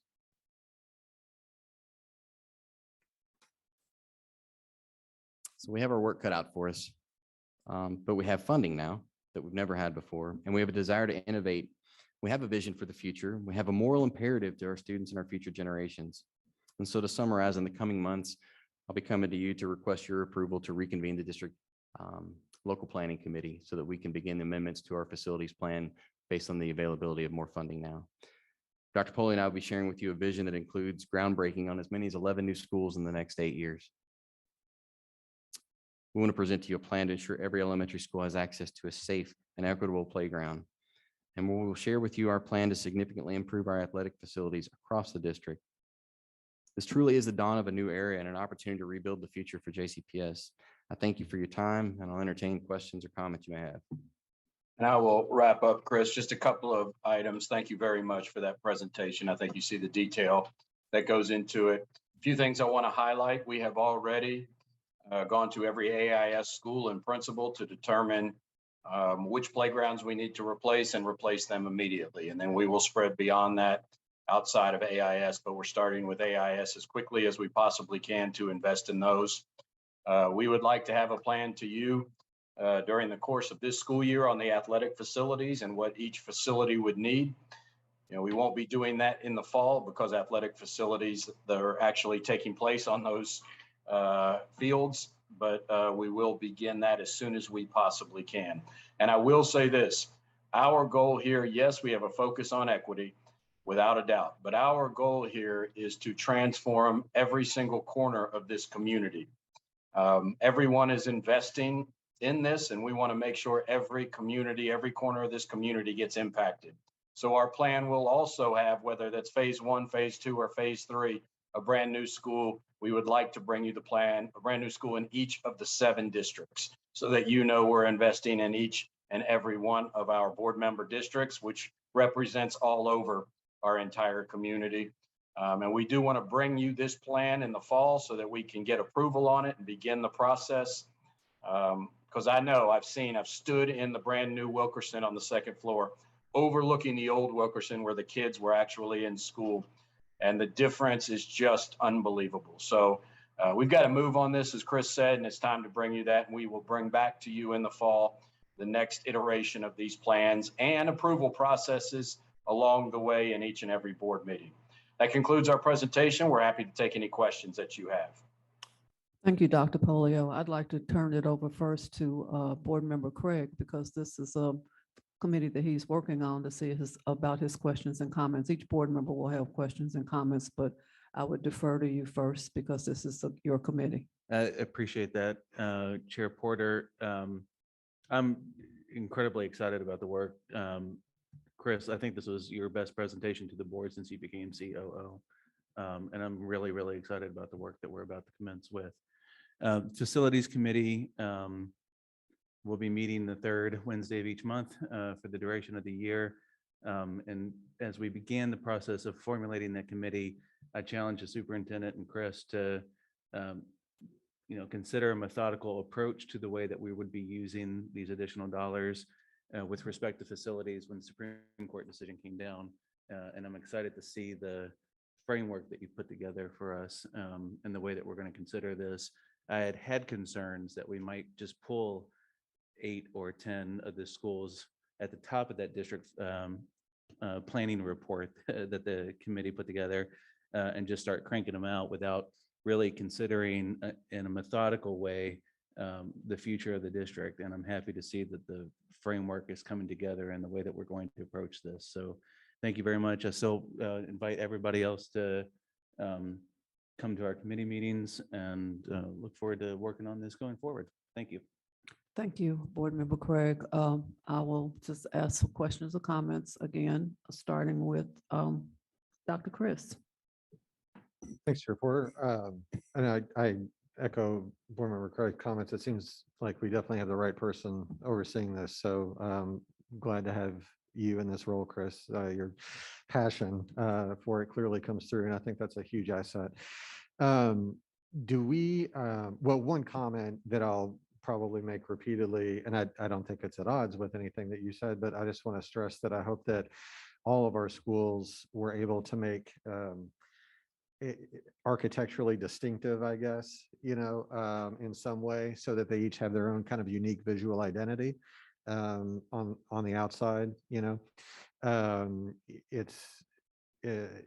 I don't know, there's, I'm sure, rules come into play about what you can spend money on and what you can, and you have to stay within certain limits. And sometimes less distinctive is cheaper probably, but whatever we can do to make sure that our schools are not only visually appealing, but as unique as possible, I think, as you said, reflect the character of the neighborhood that they're in, would be something I would encourage us to do strongly. The only question I have is it possible, and I mean, this is probably something you guys are working on now, but at some point to see, even if it's kind of a fuzzy projection, as you go far out into the future, to see like what it would take until we can do all the work that we need to do with schools, athletics, playgrounds, everything that we need to do.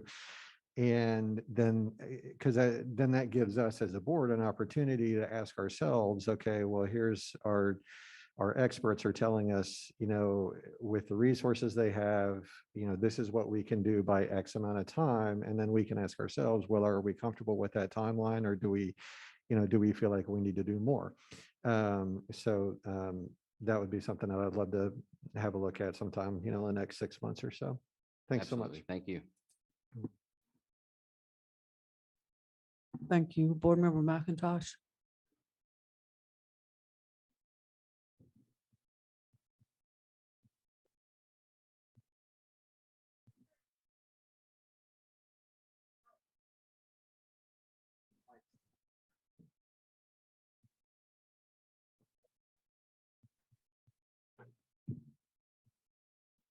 We can share.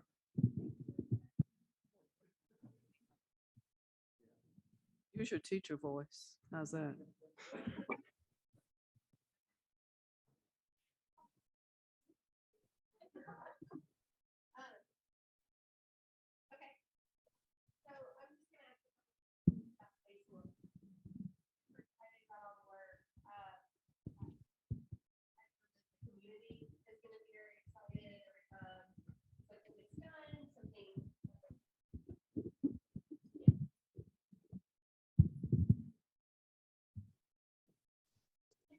Sorry, it's a little unsettling.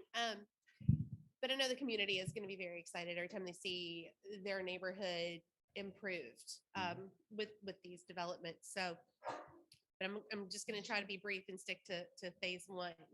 I know that if we approve the current plan and the Du Bois Academy is basically built there, then ultimately the plan for this building, which we also know is on its last leg to come down. So is that going to be part of the long-term plan? I know we've talked about it before, but I also want to make sure that as we're looking at that future plan for our central office, whatever that is and wherever that ends up being, I would personally like to see it as like a multi-use place, where I know some of our schools, for example, to do a PD for their whole building, they have to rent out facilities and look to community groups and say, hey, can we borrow some space and that kind of thing. So as we look at a central office, I would like for it to be not just a central office, but a multi-use facility that the entire district would benefit from. And then I know that a lot of people have feelings about this, but many professions have gone to hybrid work and remote work and see that as a way to attract and retain employees. And so maybe in our future use plans, we consider that as well. So just putting those out there. How many high schools do we have, if any, that are still, the gymnasiums are still not air conditioned? Do we know? All of our high schools, like the main gymnasiums that they use for athletic events, are air conditioned. Some of them have like secondary small gyms, old gyms that they might use for like PE classes. Those are ventilated, but not all of them have air conditioning. So, Chris, are you sure that's correct? I believe we have some that are not air conditioned. okay, I'll get that information to you then. I believe we have 4 or 5, those schools that were built, for instance, Wagner, Mayo, PRP, Seneca, that are not connected to their main building. They are separate buildings, I believe, do not have air conditioning. I'll verify that and get that to you, Ms. McIntosh. Okay, I appreciate that. The Atkinson Square property, when the new Du Bois building is complete, do we have a plan for utilizing that space in another capacity, or would we sell it? Our plan is to hang on to it. With the investment that we're putting into it, it would serve multiple purposes. And we kind of knew that going into when we bought it, that just because of the layout, the accessibility to it, it could serve as a different facility for school or for central office needs, or, after school needs as well. So. Okay. And then my last question, pardon me if I didn't catch the title, but the booklet that you have there with all that information and data, that may have been put together prior to me coming onto the board. So if you still have a copy of that somewhere, could I get one of those, please? Absolutely. And Ms. McIntosh, if I can add to the central office question that you had, we are working on issuing an RFP at this time that should be coming out in the next 4 to 6 weeks, that requests proposals for those who are willing to lease an office space for us under the specs of some of the things that you desired. First of all of our, the buildings that you are sitting in right now are well beyond life, and have real concerns about how we could continue on in there. So, but first and foremost, everyone would be in the same location. That's an administrator. And we would do that. Second of all, that we would have a quality space for board meetings that's not a former garage, and has enough seats, and all the things that we would want for people to be comfortably sitting down and not standing around the outside, and to use it for other things like professional development, like you said. So that will be a part of the RFP. Issuing the RFP does not mean that we definitely are locked into anything. It gets us an opportunity to see what a leasing option would look like for us and bring to you some proposals on that. Okay, great. Thank you so much. Thank you, Ms. Duncan, and then Board Member Marshall, and then Dr. Scholl. Ms. Duncan.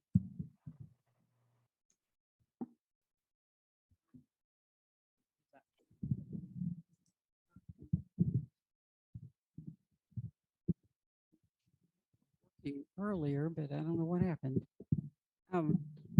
Chris, such an inspirational presentation. Thank you so much. And it certainly has inspired me, and I appreciate the detail of what you've presented to us.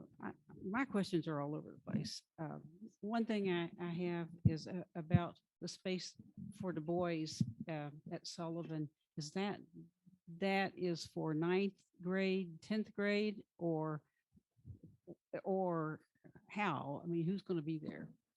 This year, they're adding their 10th grade, so it will serve 9th and 10th grade students.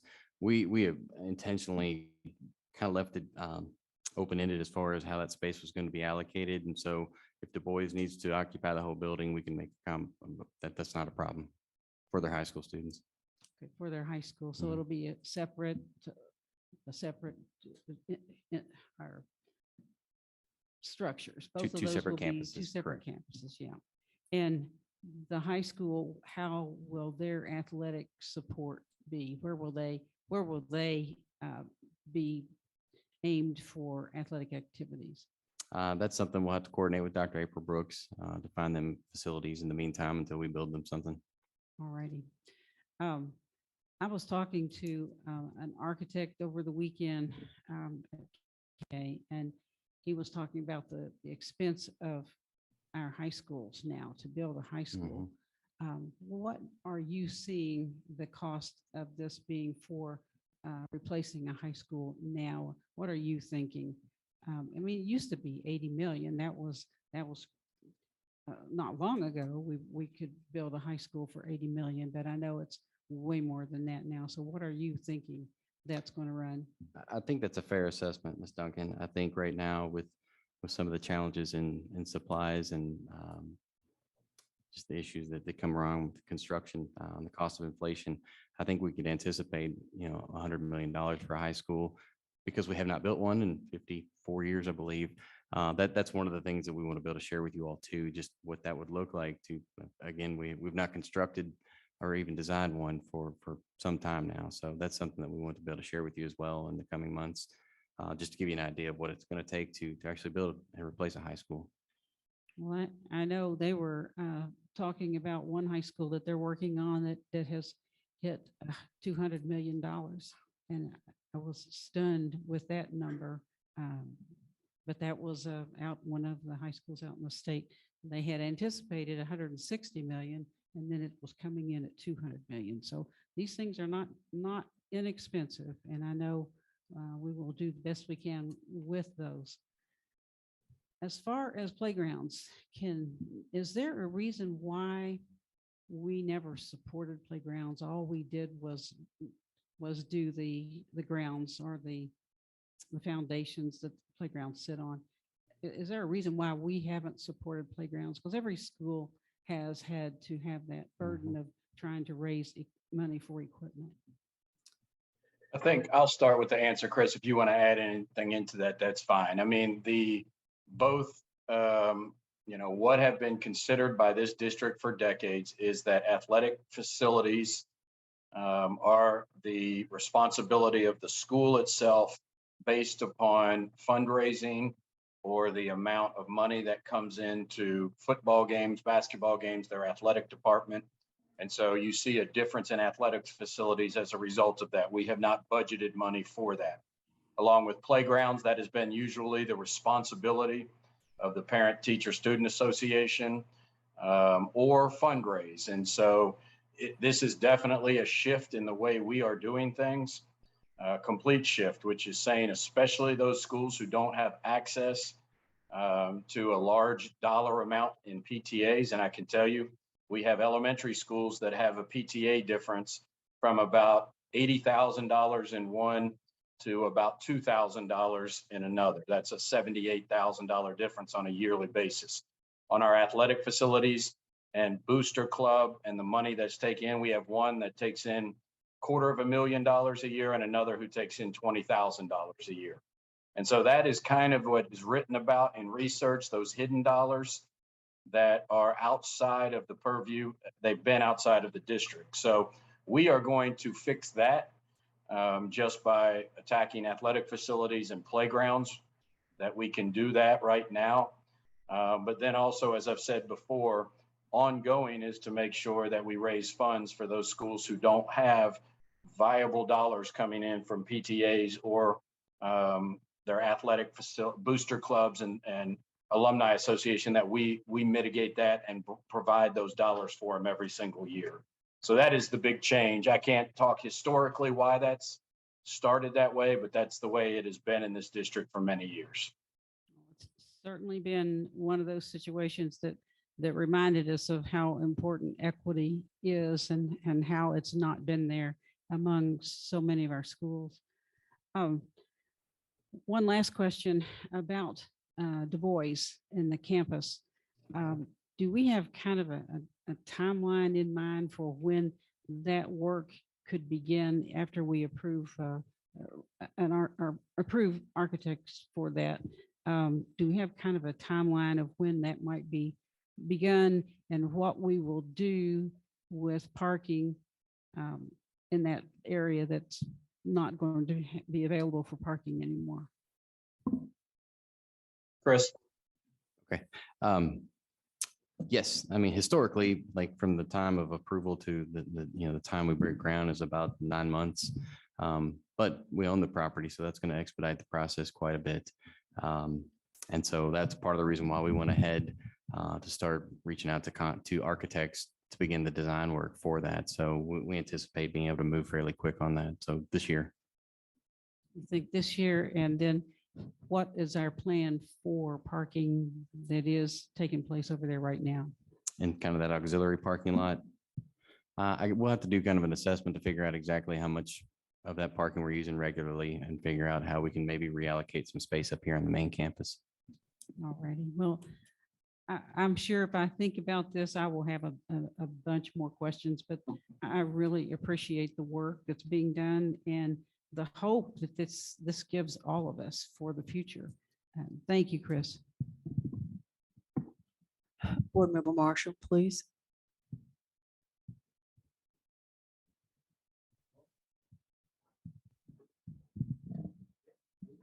Try Ms. Duncan's, see if that works.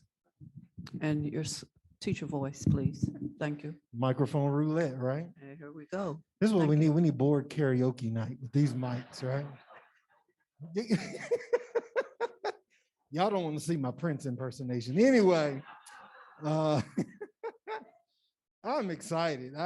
This put me in a good mood, Chris. You laid it out amazingly about how this influential change of facilities can really fundamentally change the lives for our students. And so I know I find excuses to drive by Terry Road all the time to see the progress of the new building. So both the Dixie Corridor and new Indian Trail Elementaries will be ready to open day one this year, correct? Yes, sir. Okay, so that is really exciting news. I know I'm ready for that first day myself. Another question in regards to the central office question. There was a time where we had conversations about more central office locations in different parts of the city.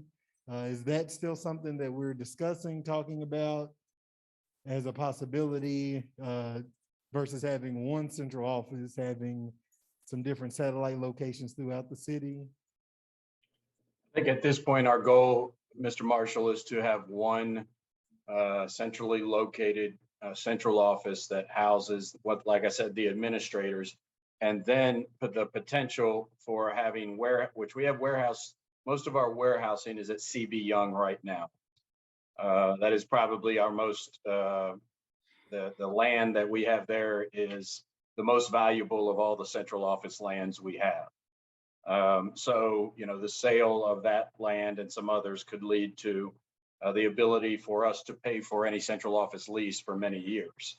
But the warehousing is what we would probably look to having, and the van parking, the truck parking, those types of things, we would look to have those regionally based, so that we, you know, it's easy to access depending upon what part of town you're in. So a little bit of both to your question. Okay, yeah, because I know, you know, in our previous conversation, we talked a lot about how some families with the lack of transportation to get to a central office location in certain areas kind of hinders their ability for equity and get the services they need. So hopefully we can continue to find ways to mitigate that and make sure our families are receiving information and quick turnaround on services they need. In regards to that book, once again, I don't think I've seen that copy. Does that have each school listed with its score? Yes, sir. Okay, so I would like that as well if I could. Okay. But kudos, Board Member Craig, for your leadership on Facilities Committee. Very proud of this work and what we're doing. As we have these conversations about, you know, our staffing issues and where we sit, I think these are the things that are going to attract top level educators to JCPS. But I also believe that the facility is one thing, but continuing to work to change the culture of education. As we said, most education still looks like it did in the 50s once you get in the building. So one example is I love the slide about the cafeteria and it being more of an open space, but when we're only giving students 20 minutes to eat, I don't care how nice the cafeteria is, you're not going to be able to enjoy it. So I think that as we continue to grow these facilities, we have to find ways that we can grow that culture to enjoy those facilities to their maximum. But I am super excited and proud of everybody's work on this. Thank you. Thank you, Dr. Shul.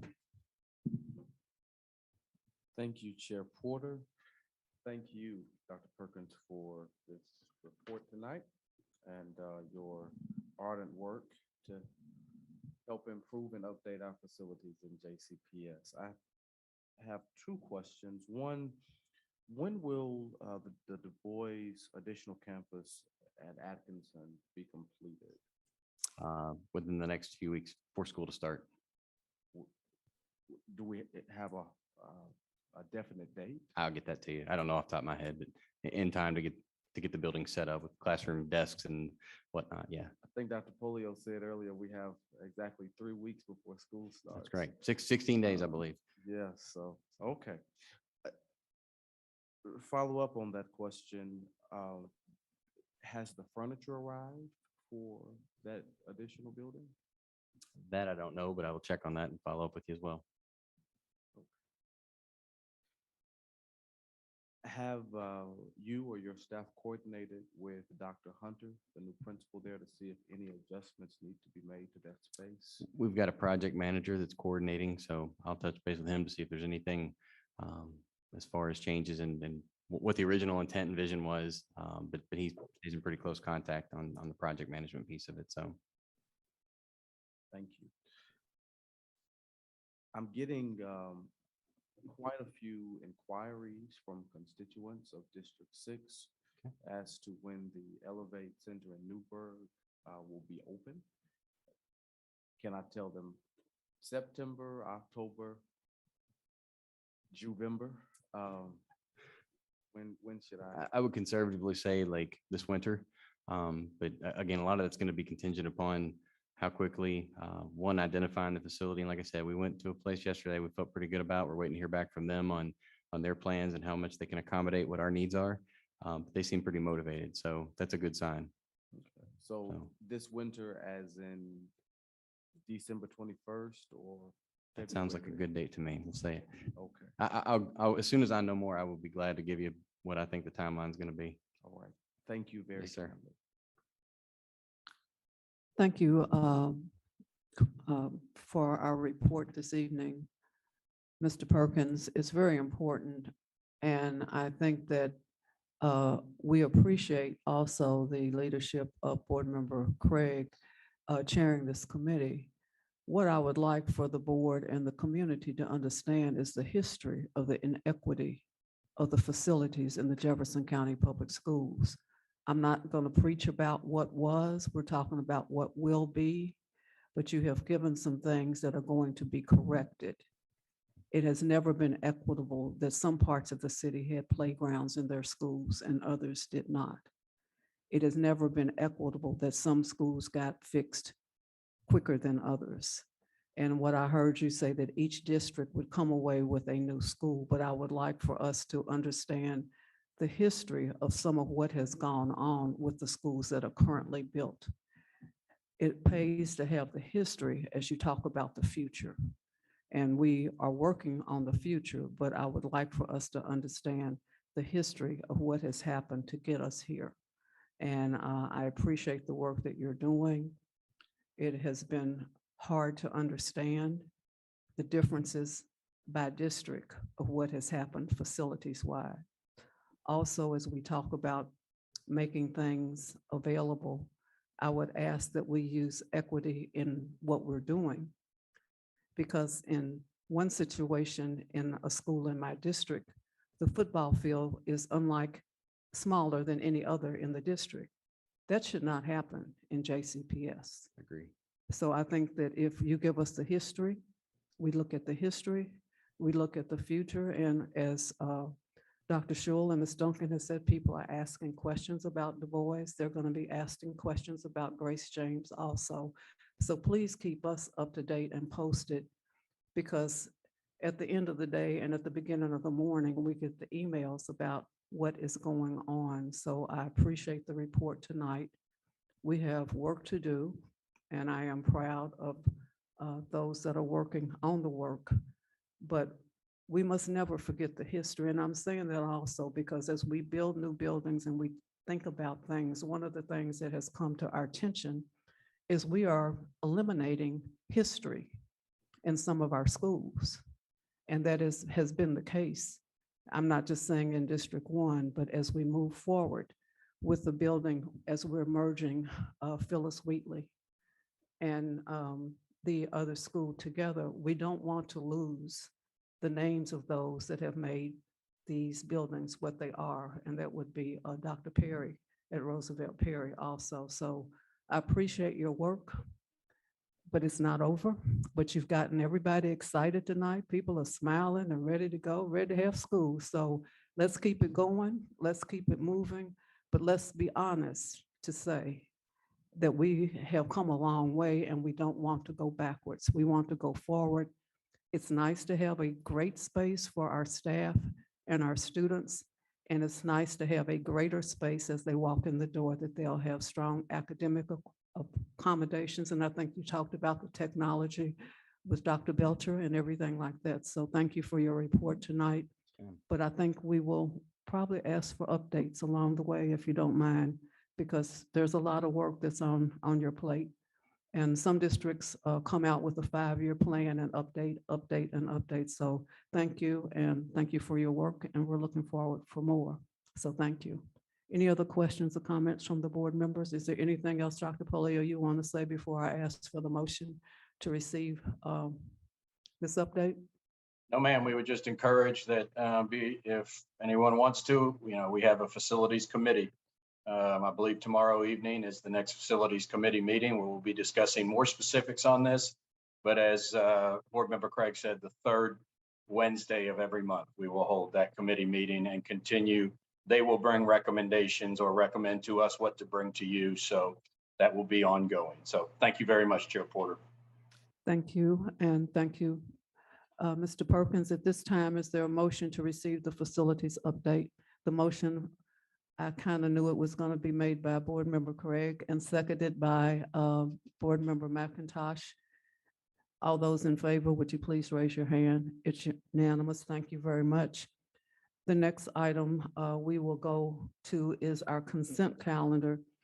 And I do have a question because at one point, Board Member Craig, I think you wanted to pull down something, and then I think we said we were going to do a special report on August the 2nd as it pertains to staffing. So do you want to pull down the report of the personnel actions at this time? Well, I've spoken to the superintendent. I was going to pull down the staffing report, talk about the absences. There's significant concern in the district. But I understand that we're adding a special agenda item to our next meeting to have a much more elaborate, thorough discussion on those and where our numbers stand. So with that, I don't need to pull it down. Thank you.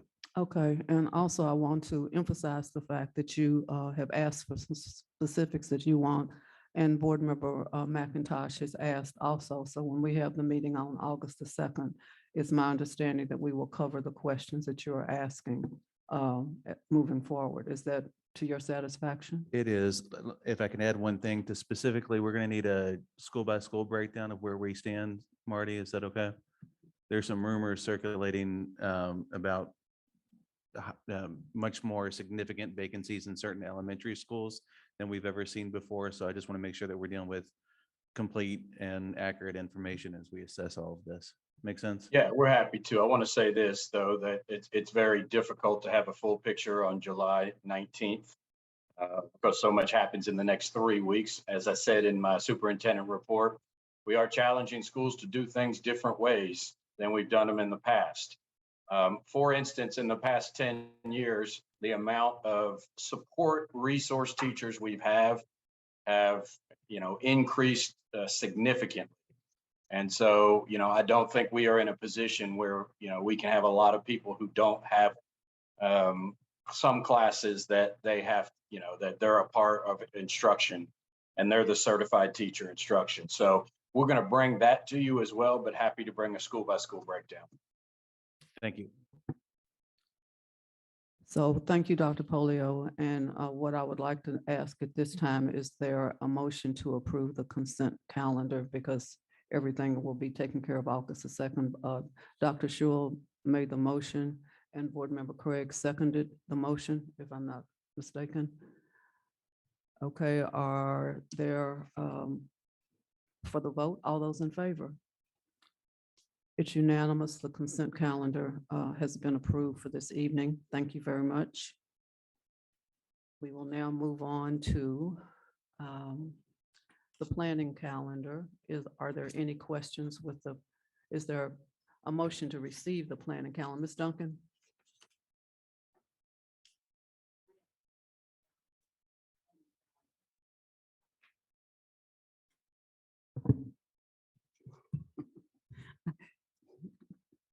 Why? He touches it, it comes on. I had a question or something that I'd like to add to the planning calendar. if it's time to do that. All right. I think I would love for us to think about how we might be using technology to help us address some of our shortages. It just seems to me that that's a natural tool for us, that we have a protocol for doing that. And I would just like for us to explore how we might use technology to help us with these shortages. I can imagine how we might reduce the number of kids that need to be transported. I just think we need to be thinking like that, so that we have something in the background there to help us with these shortages. So thank you. That's it. Okay, any other questions about the planning calendar? Okay, hearing no questions, we have your question, Ms. Duncan, and we will work to get that answered for you as we move forward with the planning calendar. So at this time, is there a motion to receive the planning calendar with the recommendation or question that Ms. Duncan has asked? Motion by Board Member Duncan, second by Board Member Craig. All those in favor, would you please raise your hand? It's unanimous. Thank you very much. Committee reports. Are there any committee reports this evening? I hear none and I see none. The next, are there board reports this evening?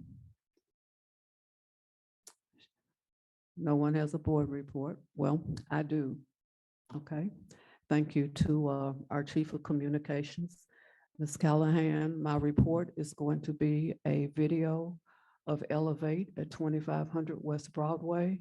This is number one. There are more to come, and I want you to see it as a board, because we are very proud of the work that Dr. Everett has done and that everyone has done to make this happen. So this is a video that was made by JCPS Communications. It's not long, so don't get out the popcorn.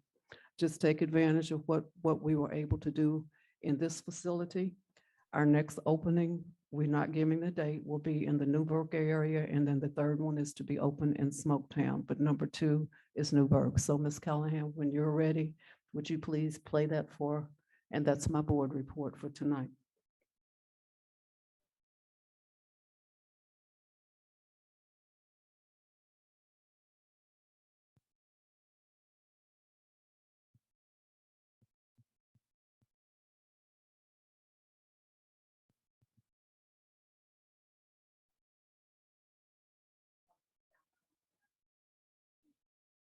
Students come to us after school. Good morning, good morning, good morning. Listen, this morning we talked about empowerment. Elevate is a student learning center with JCPS. We work with students that are behind in math and reading. They did not meet their benchmarks on their math assessment. And we provide enrichment opportunities as well. We identify growth with Build Me a School that I can call my own. We have alternative seating. We have kind of an alternative schedule. Students come to us after school. One of the big things is being small, so they can feel a sense of belonging with the teachers and the students within their pod. But the main focus is really targeting students that have not met their benchmarks in math and literacy. My goal was to come here and improve my math skills and stuff. So I feel like I have improved. Going into my 11th grade year, I didn't know freshman math. So they really helped me get ready for 11th grade math. Mahogany, for instance, was so excited when she finished her algebra. Also, a couple of other students in our class have completed assignments that they didn't think that they can accomplish. So a lot of these kids feel like they're getting a second chance. You know, I failed last year. You know, the coronavirus took us out of school for 2 years, and now I'm getting a second chance to be encouraged, to be empowered, and to get my education so that I can be better. Find the page in the book where we talked about. They can feel the love, okay? And so when they care, they're more attentive. They're more willing to try, and the possibilities are endless. Now I am big. I can write. Makes me feel good. so people that need help can come over here, and it's like in the middle of the community, so everybody can come and get the help that they need. It's a really good opportunity because without this, I wouldn't know the math that I should know. So I'm actually caught up in all of my work. I think it's a great opportunity. Thank you so much. Out of the mouths of babes come gems of wisdom. So please listen to our students and see what difference this is making for them and how it is important for them. And again, to Dr. Alicia Everett and her team that made this possible for everything to happen there. I wanted the board to see it together, and then we'll look forward to the next video as we open the next one. So that's the only report that I have for this evening. But and I would thank Ms. Duncan because she came down when we first opened up, but it's available. If at some time you would like to visit, the students are not there now, but they will be back shortly. So that concludes my report for this evening. There are no additional persons to address the board at this time. There is no executive session at this time, no additional action items at this time. And according to my phone, it is 7:59 p.m. Is there a motion to adjourn? Wow. Okay. Wow. Board Member Craig, Dr. Shul, and we'll share Board Member McIntosh. We've never done this before, but I get the sense that everybody wants out, okay? So is there a motion to adjourn? Please raise your hand. Okay, it's unanimous. Thank you very much. Have a great evening. Continue to get a little rest and look forward to the opening day of school. Thank you very much, and thank you to everyone that presented this evening. Thank you.